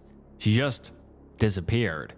And to this day, they never have found a body or even evidence of foul play. The popular theory, i.e. not my father's, is that she got sick of her husband and kids and drove off and didn't come back. Then my sister was born. Another accident. Even after my birth, my parents were told my mother was practically sterile and that it had been a fluke. No need to worry. Well, one accidental pregnancy is a fluke, and another one is proof your uterus works fine. After she was born, my mother opted to have her tubes tied and end the cycle once and for all. She just really wasn't crazy about kids at all. I'm actually not even sure she told my father that she did that. Not that it matters anyway. My sister was born in the summer, and unlike with my brother and I, the white man made no effort to make a deal for her soul. He never came for her either. Perhaps because by the time it became winter, she was already an amazingly active baby, and he didn't want to deal with her any more than my mother did. The next few years' list of collections I don't remember clearly. I probably got a few of the ones prior out of order, to be honest. One year the black Brazzoli ran off, and another my sister's pet cat. Overall, though, the next few years of our childhood were relatively drama and monster free, although my father swore up and down that it was a scheme, that it was all leading up to one big finale. There is no overly happy ending, just to warn. When my sister was 10 and I was almost 15, my mother began drinking heavily. My mother had always liked to drink, had always shown more interest in partying and spending money than working or spending time with her family. And to be honest, I didn't see this as an entirely negative trait. I thought it was kind of cool having a mom who would give me a shot of vodka and talk to me about things only adults talked about, which is probably why I preferred my mother so much to my father. She and I were good friends, and I loved her dearly, but we didn't have a great relationship as family members. Mom was who you went to if you needed permission to go out and party, or wanted someone to buy you something. Dad was who you went to if you actually needed something and had the time to listen to a boring story. This drinking escalated over the course of the summer and by winter. She was a full-blown alcoholic. I know none of this is really relevant to the story, or at least not spooky, but it's important to know because it's about the line between my father's imagination and probable delusion and reality. My parents' relationship was failing, at least on her end. Her mental stability was failing too, but for a lot of different relationships, and no one saw it. I thought maybe they'd divorce or end up in therapy, although they didn't fight much, so I don't know why that was the conclusion I drew. And my father thought trying to get her to go to church more would help, but no one did much, and so it didn't surprise us when one morning she didn't come home. When she didn't show up from her drinking one cold January morning, the police were called and an investigation begun. It didn't take long for them to reach a probable conclusion. Remember how many years ago an uncle had driven off a road and into a river? That road was between our house and my grandparents' house and had once been used frequently. Now it was more of a side road, used less frequently, especially in poor weather. An investigation showed someone had driven off the road once more, but with bad weather rolling in again, they'd be unable to pursue much of an investigation for a bit. Eventually, though, they found my mother's car at the bottom of the river, where her brothers had ended up close to 20 years before. Again, there was no body, just a car. But fish in the current can carry away a lot in just a few months. Case closed. Investigation over. Funeral was an empty casket. Motives? Was it an accident? Intentional? No one knew. Everyone had their own theories. To be honest, I feel it was an accident, and she was simply a bad drunk driver. My father, of course, knew what had really happened and told my sister and I once. It was the interest for that year. He'd seen the white man since then. It was enough, though, and the contract was almost up, so we would not need to worry so much anymore. After that, my father spoke much less of the white man, mentioning him only when prompted. In general, that was how he behaved most of the time, though.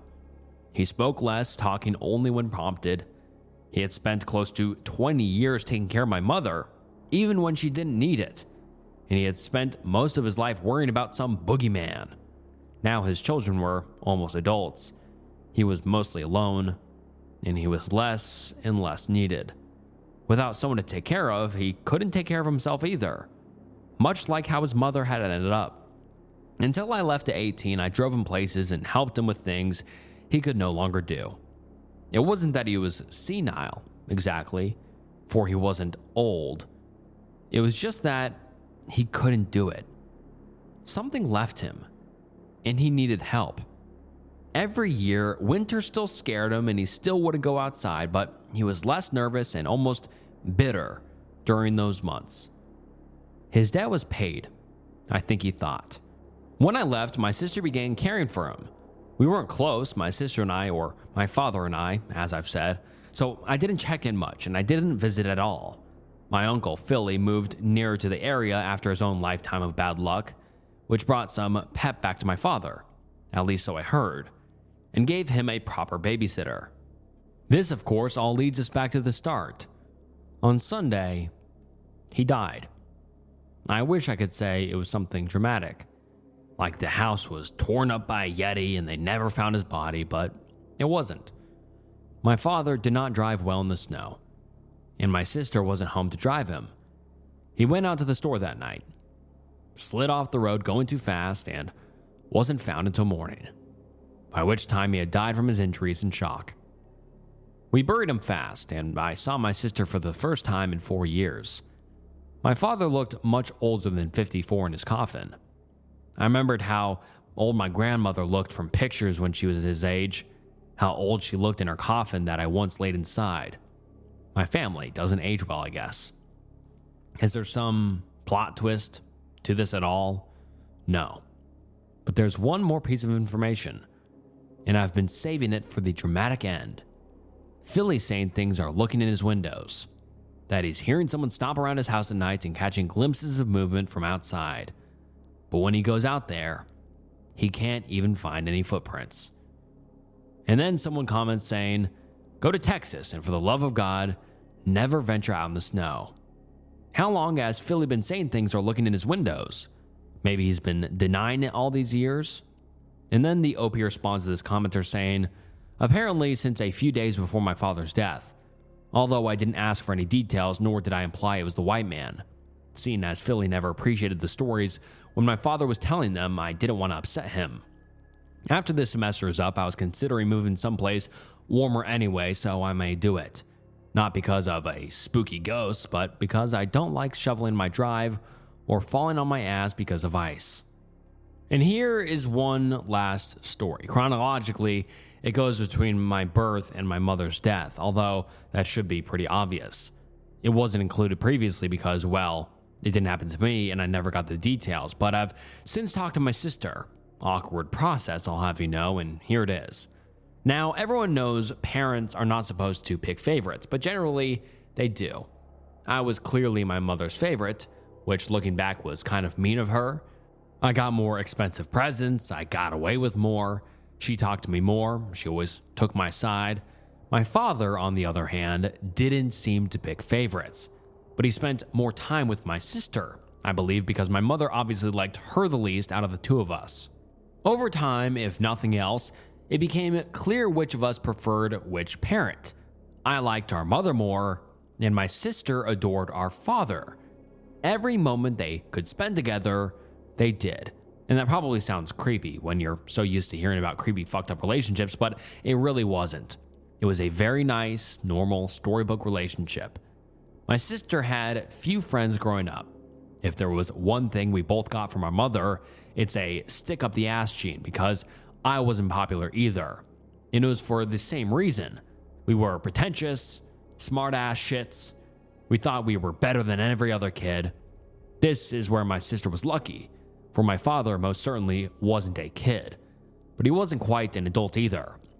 He could enjoy the same shows, books, and topics she did, while having the capabilities of behaving like an adult and not asking or doing stupid shit that pissed her off with the other kids. The two, in short, were best friends.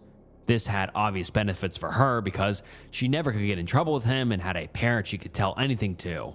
It also had one benefit for him. He had someone he could finally talk to. Although we had told Philly all the stories over the years, Philly had never taken any of it seriously and made fun of him for it whenever he could get the chance. And while he had told me the stories too, which gained him less ridicule, I eventually grew up and stopped believing his stories and just found them silly. My sister never felt that way. She ate his stories up. She spent long nights talking to him about the white man, learning everything my father knew about him. Really and truly, if anyone out there is qualified to talk about the white man, it's her. Unfortunately, she's never wanted to tell anyone about the white man. Her logic on it has been that some things are best not talked about unless they have to be, and that it'd be best if the white man stayed within our family. This morning, she finally responded to a text I sent her, and we began talking. Casual conversation at first, and then the white man.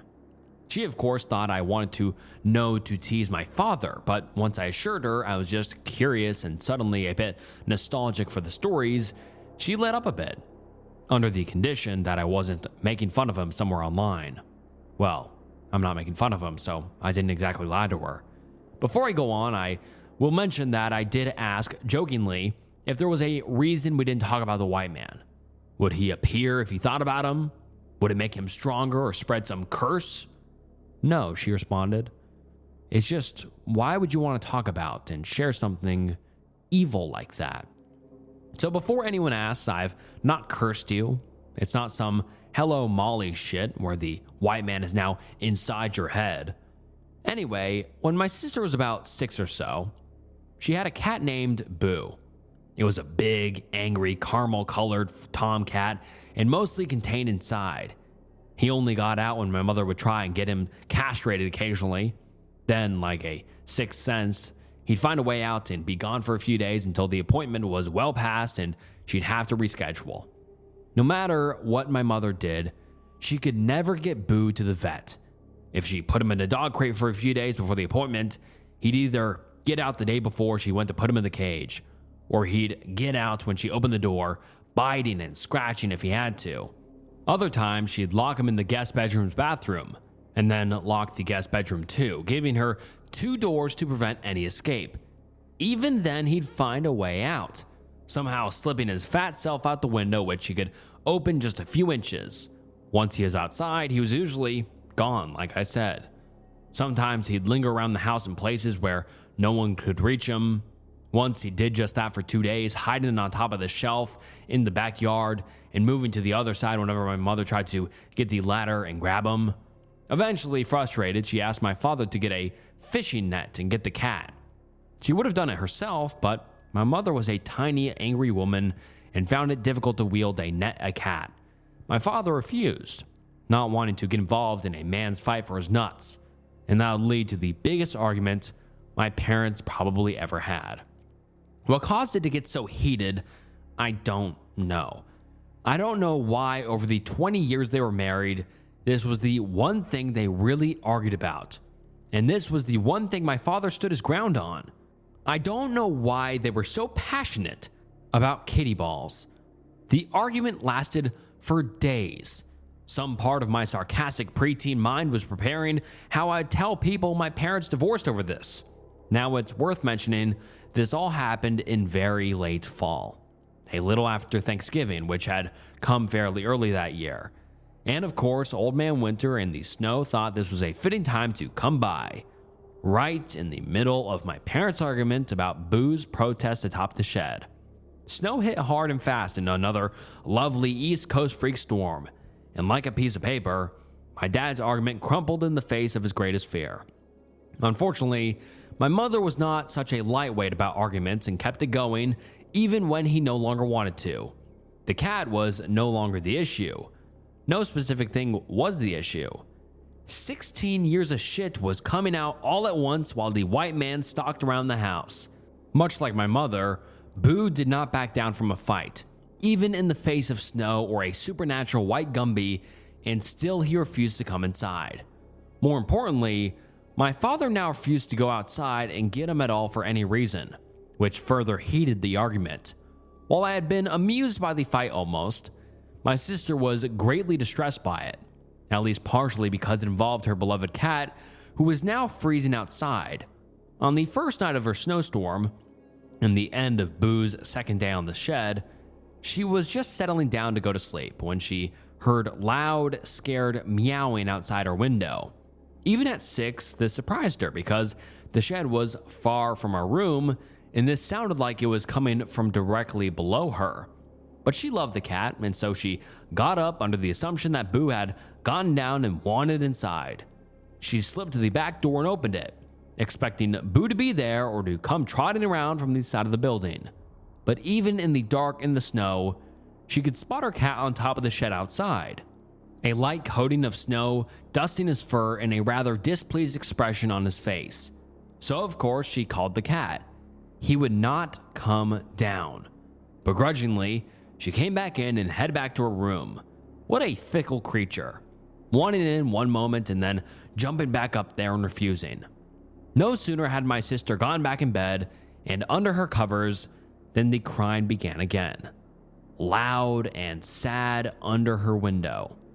Looking down this time, she sure enough saw Boo, so heavily covered in snow that he looked white instead of caramel in the poor lighting, but Boo nonetheless.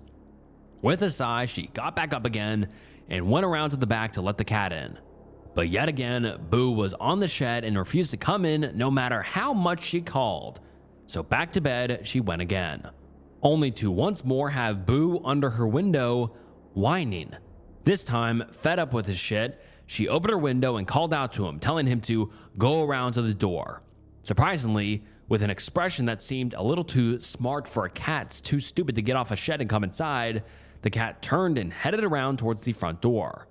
Not quite the one my sister had in mind, but it was a door at least, so she headed down one last time to let the cat inside. Little kids all seem to have one flaw they can't overcome until they're older.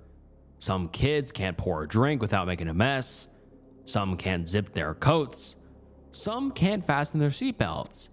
For my little sister, hers was putting on her shoes.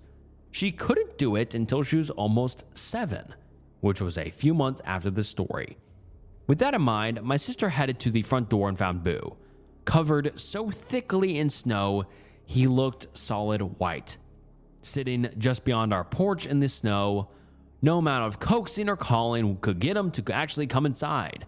And finally, she decided to just head out into the snow and grab him and bring him back inside.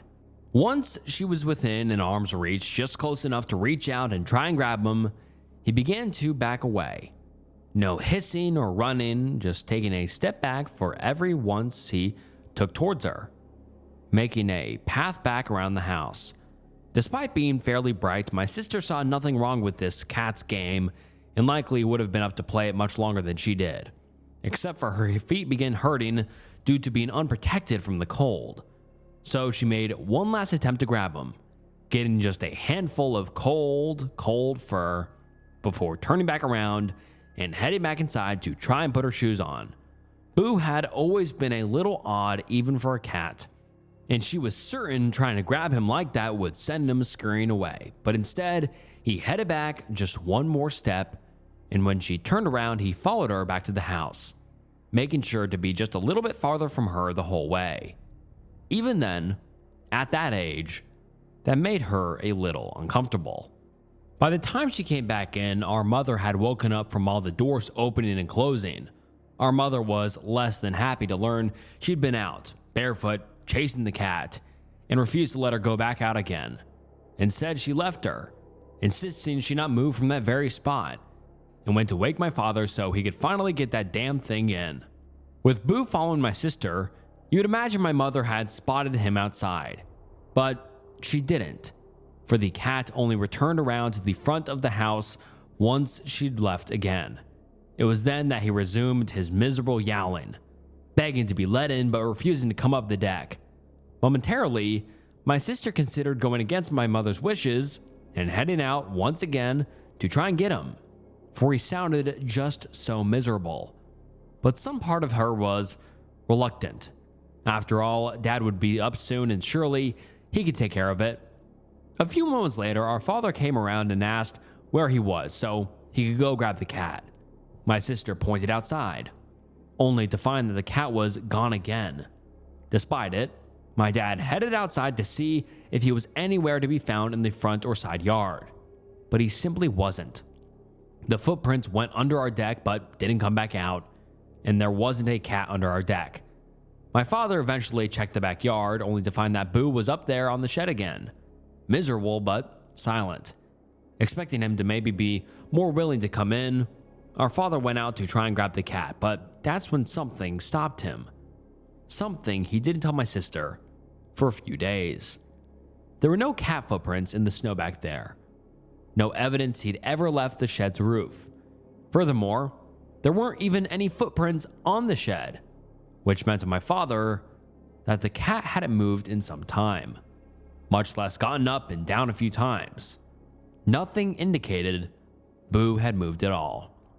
He came back inside, and my sister remarked he looked visibly shaken. He wouldn't say what happened, not then, but he crouched down to look my sister eye to eye and spoke slowly, practically talking down to her, something he never did. He wanted to make sure she listened to him this time. He told her to not go back outside, no matter how much Boo whined, to not try and follow him, to not even open the door for him. She was to stay up in her room no matter what.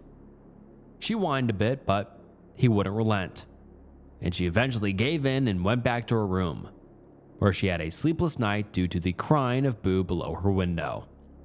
My father also had a sleepless night. He trusted my sister, but was afraid she'd try and go outside anyway, and so he sat up all night on the sofa, getting up only to check if Boo, the Boo on the shed, wandered in every so often. Eventually, just as it was about to get light out, he went to check on Boo one last time and saw something that didn't entirely surprise him.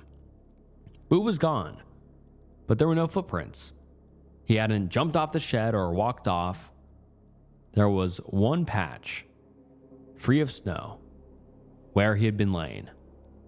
And other than that, there was no evidence a cat had ever been on the shed.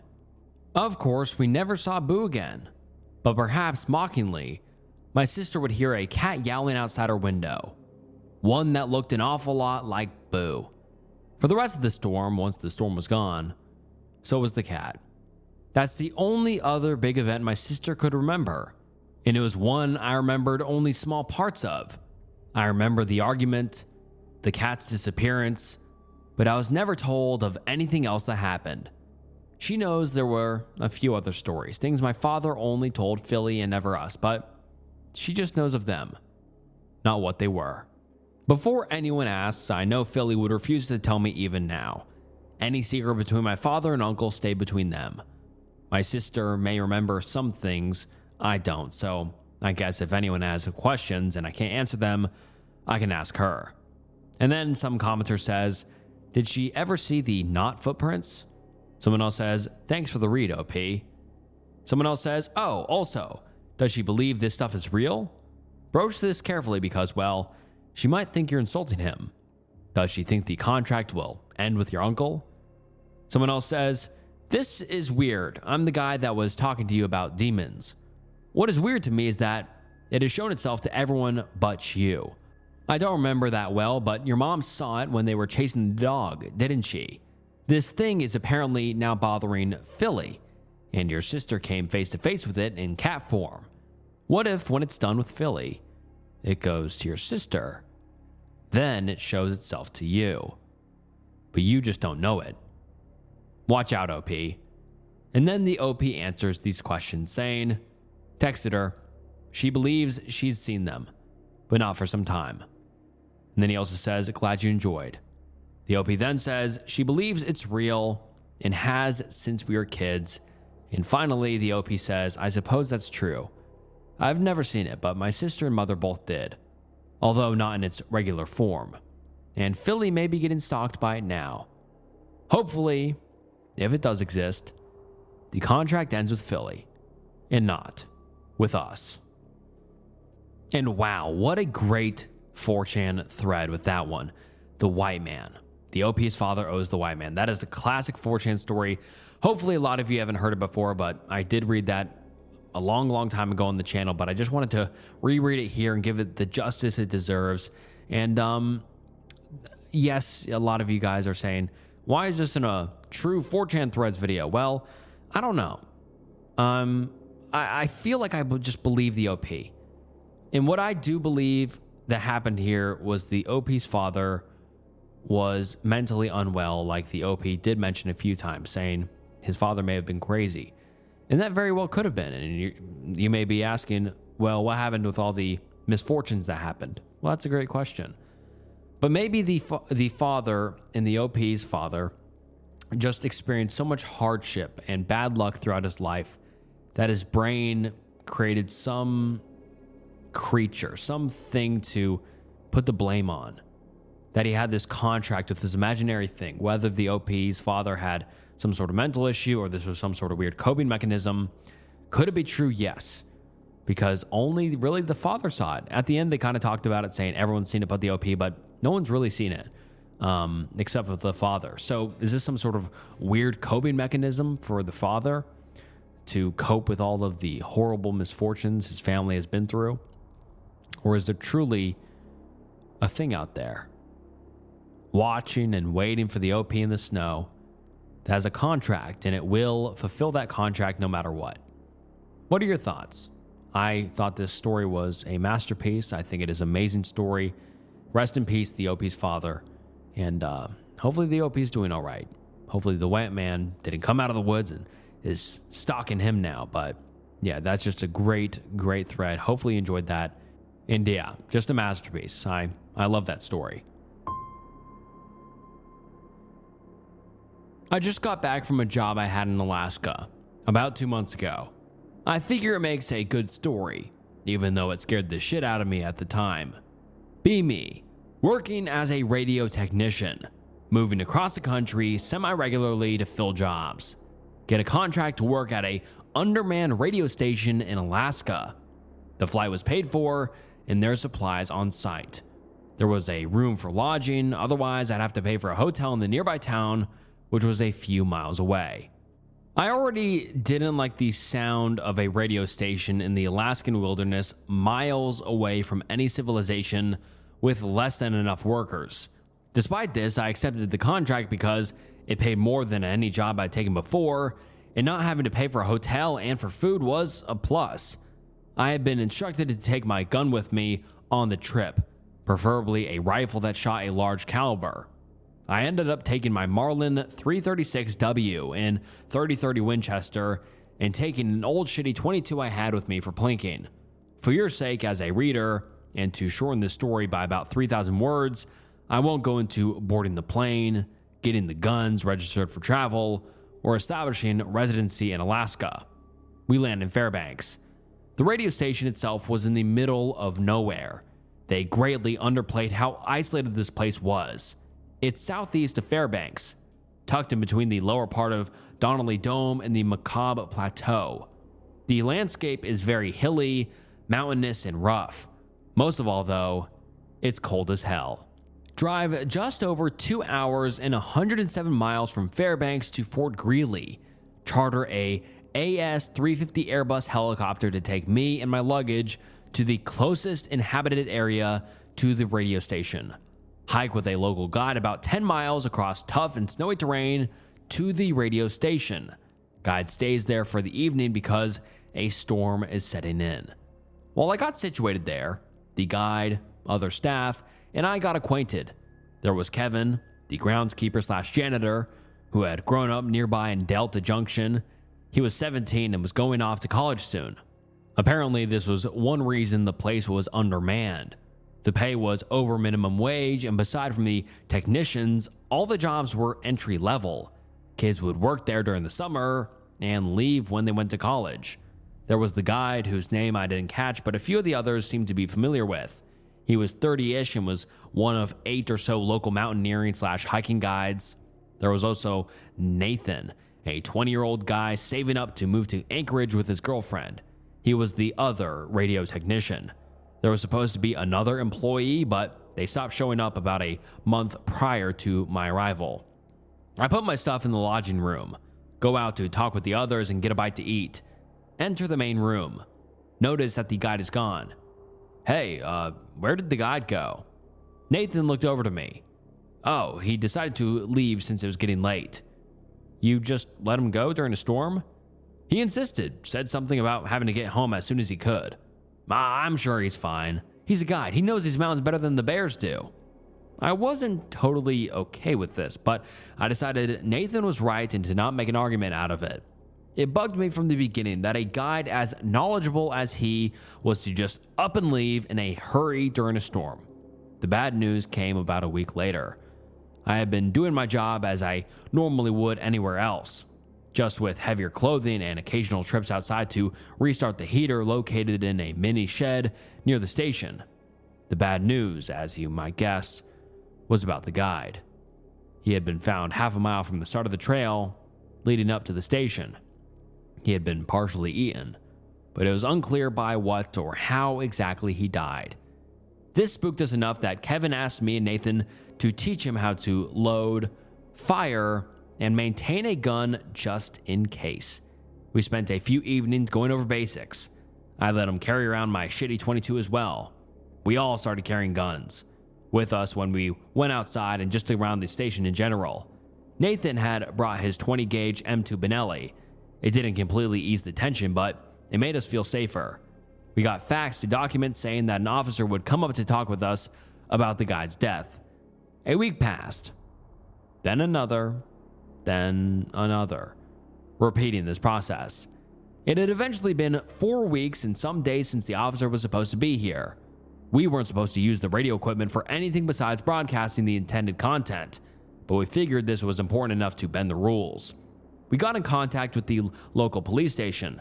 Apparently, they couldn't locate a guide to assist an officer up to the station. They had sent one officer, but he hadn't reported back. They said that a blizzard was moving in and would be here within days. We told them what we knew about the guide before his death over the radio. They instructed us to stay put and wait out the storm. They told us to keep an open channel with them for as long as possible. 2 days pass, and around 2:30 in the morning, we lose contact with the police station. I work until 10 a.m. trying to get in contact with them. No luck. Kevin uses his ancient Nokia brick to call a local town's municipal center. His reception is shit. Every other call results in the call cannot be completed as dialed message. Get in contact with local government workers. Ask them to get into contact with the police station and let them know we're fine. Also ask them to get into contact with the contracting company. Nathan was ready to jump ship, and to be honest, I was too. For about 3 days, we were stuck like that, not able to broadcast. Little contact with the outside world. I remember the day that we got the message like it was mere hours ago to this day. I've been trying to get some sleep during the storm. Since we couldn't do our normal duties anyway, I was shaken awake by Nathan, who told me to get up and come with him. When I finally came to my senses, I saw why he was so worried. The power is off. Not just the heat, the power. I get up and come into the main room where Kevin is sitting, wrapped in 2 heavy blankets and a puffy jacket. He has the .22 on the table and visibly loaded. "What's going on?" I asked. "Power went out a few minutes ago. We heard something outside too. I loaded your rifle for you." My Marlin was sitting on the table next to a box of .30. "What did he hear?" "Scraping. It sounded like something was trying to claw itself inside. Probably just an animal, but I'll go out and get the heater running." I went to the door with my rifle in hand. Open door. Snow falls into the doorway and the door is slammed back, closed by the wind. Fuck. We decided to wait out the storm the best we could, but we had to get warmer. Nathan and Kevin tried to start a fire while I gathered blankets, jackets, and any cloth or tarp I could find. I found about 5 blankets in total, as well as a few towels and a tarp. We huddled around the small fire, and about 4 hours later, the power returned. We assumed that this meant the storm died down a little, so once again I made my way to the door with my rifle. I opened it and a bit of snow fell in, but the door wasn't blown shut immediately. I walked out, trudging through multiple feet of snow. By the time I got to the shed, I was out of breath. I swung open the door to find the heater already running. Fuck. All that for nothing. I'm halfway back to the station when I feel it. That horrible sensation of being watched. I ran towards the station. As I neared the station, I picked up on a horrible smell. A musky smell, like a dog's hot breath. I bumbled in the door. "What the fuck is that smell?" I asked. I slammed the door shut. "I don't smell anything." I opened the door. "It must be out here then. Come smell it." "Dude, close the door, it's cold." The smell drafted into the station and cut off a sentence. Nathan and Kevin began coughing and gagging. I closed the door, thinking it could help. The air felt thick, like physically heavier than air is supposed to be. I began gagging uncontrollably. After about a minute of hell, it finally subsided as the ventilation system filtered it out. It lingered for days and never really went away entirely. We checked back with the people Kevin had called. No luck getting in contact with the contracting company. They did help us establish a connection with the police station. They said that the officer they sent up was still not back and presumed lost in the storm. We requested help to get out of there. We still had enough food and water for about 2 months. We asked about the possibility of a search and rescue team coming to get us. We only received a 1-word response. Unlikely. We had packed our stuff by the door and got ready to sleep for the night. That night I woke up here with a harsh chill going through my body. I opened my eyes to see that there was snow everywhere. On the floor, on my bed, on me, all over the room. The door of the room was open, which I distinctly remember closing. I got up and ran out into the main room. The front door was wide open and I noticed that one of our packs was gone. I knew it was Kevin's because his was the closest to the door. My pack, which was next to Kevin's, had a large tear down the middle. It was a rough and uneven tear about the size of a bear's paw. There was some sticky black residue on the bag as well, which smelled like rotten musk combined in a horrible symphony of odors. I slammed the door shut and turned on the lights. I went to wake up Nathan and Kevin. Nathan woke up instantly when I shook him awake, but Kevin's eyes were frozen shut. We spent the morning putting hot water on his eyes and eventually got them open. He could see for the most part, but he complained of his eyes being freezing cold to the point of pain despite the rest of his body being warm, even hours after they had been open and warmed up. The next few days were pretty uneventful.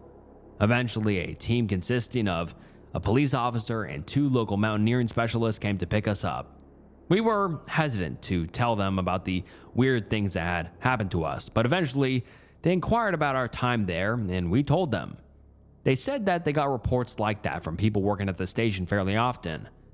They told us that they had never really had any reason to go up there and that it was just some kids getting spooked by their own shadow. but that this was the worst it had ever been.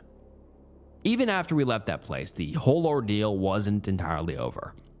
We, of course, had to speak to the police about everything, mostly about the missing people, but they wanted to know everything else as well. We ended up staying there for another month because of the police investigation, and because we had technically breached our contract with the contracting company and the broadcasting company.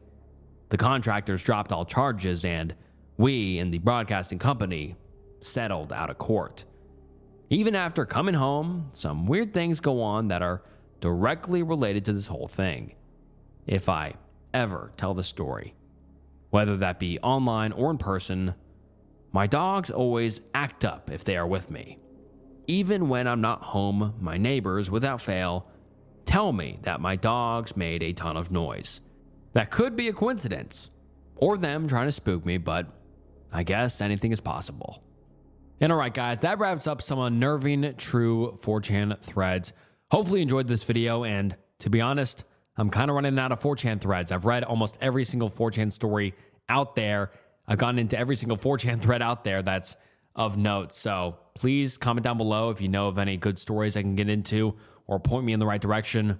Email me some good threads or stories if you know of any, because yeah, I'm kind of running out. So maybe this is the last in the series for a while, but I hope you enjoyed today's video. And if you did, please like the video, subscribe to the channel, follow me on Instagram, follow me on Spotify, rate me 5 stars on Spotify, and all that jazz. Thank you so much for watching to the end of the video.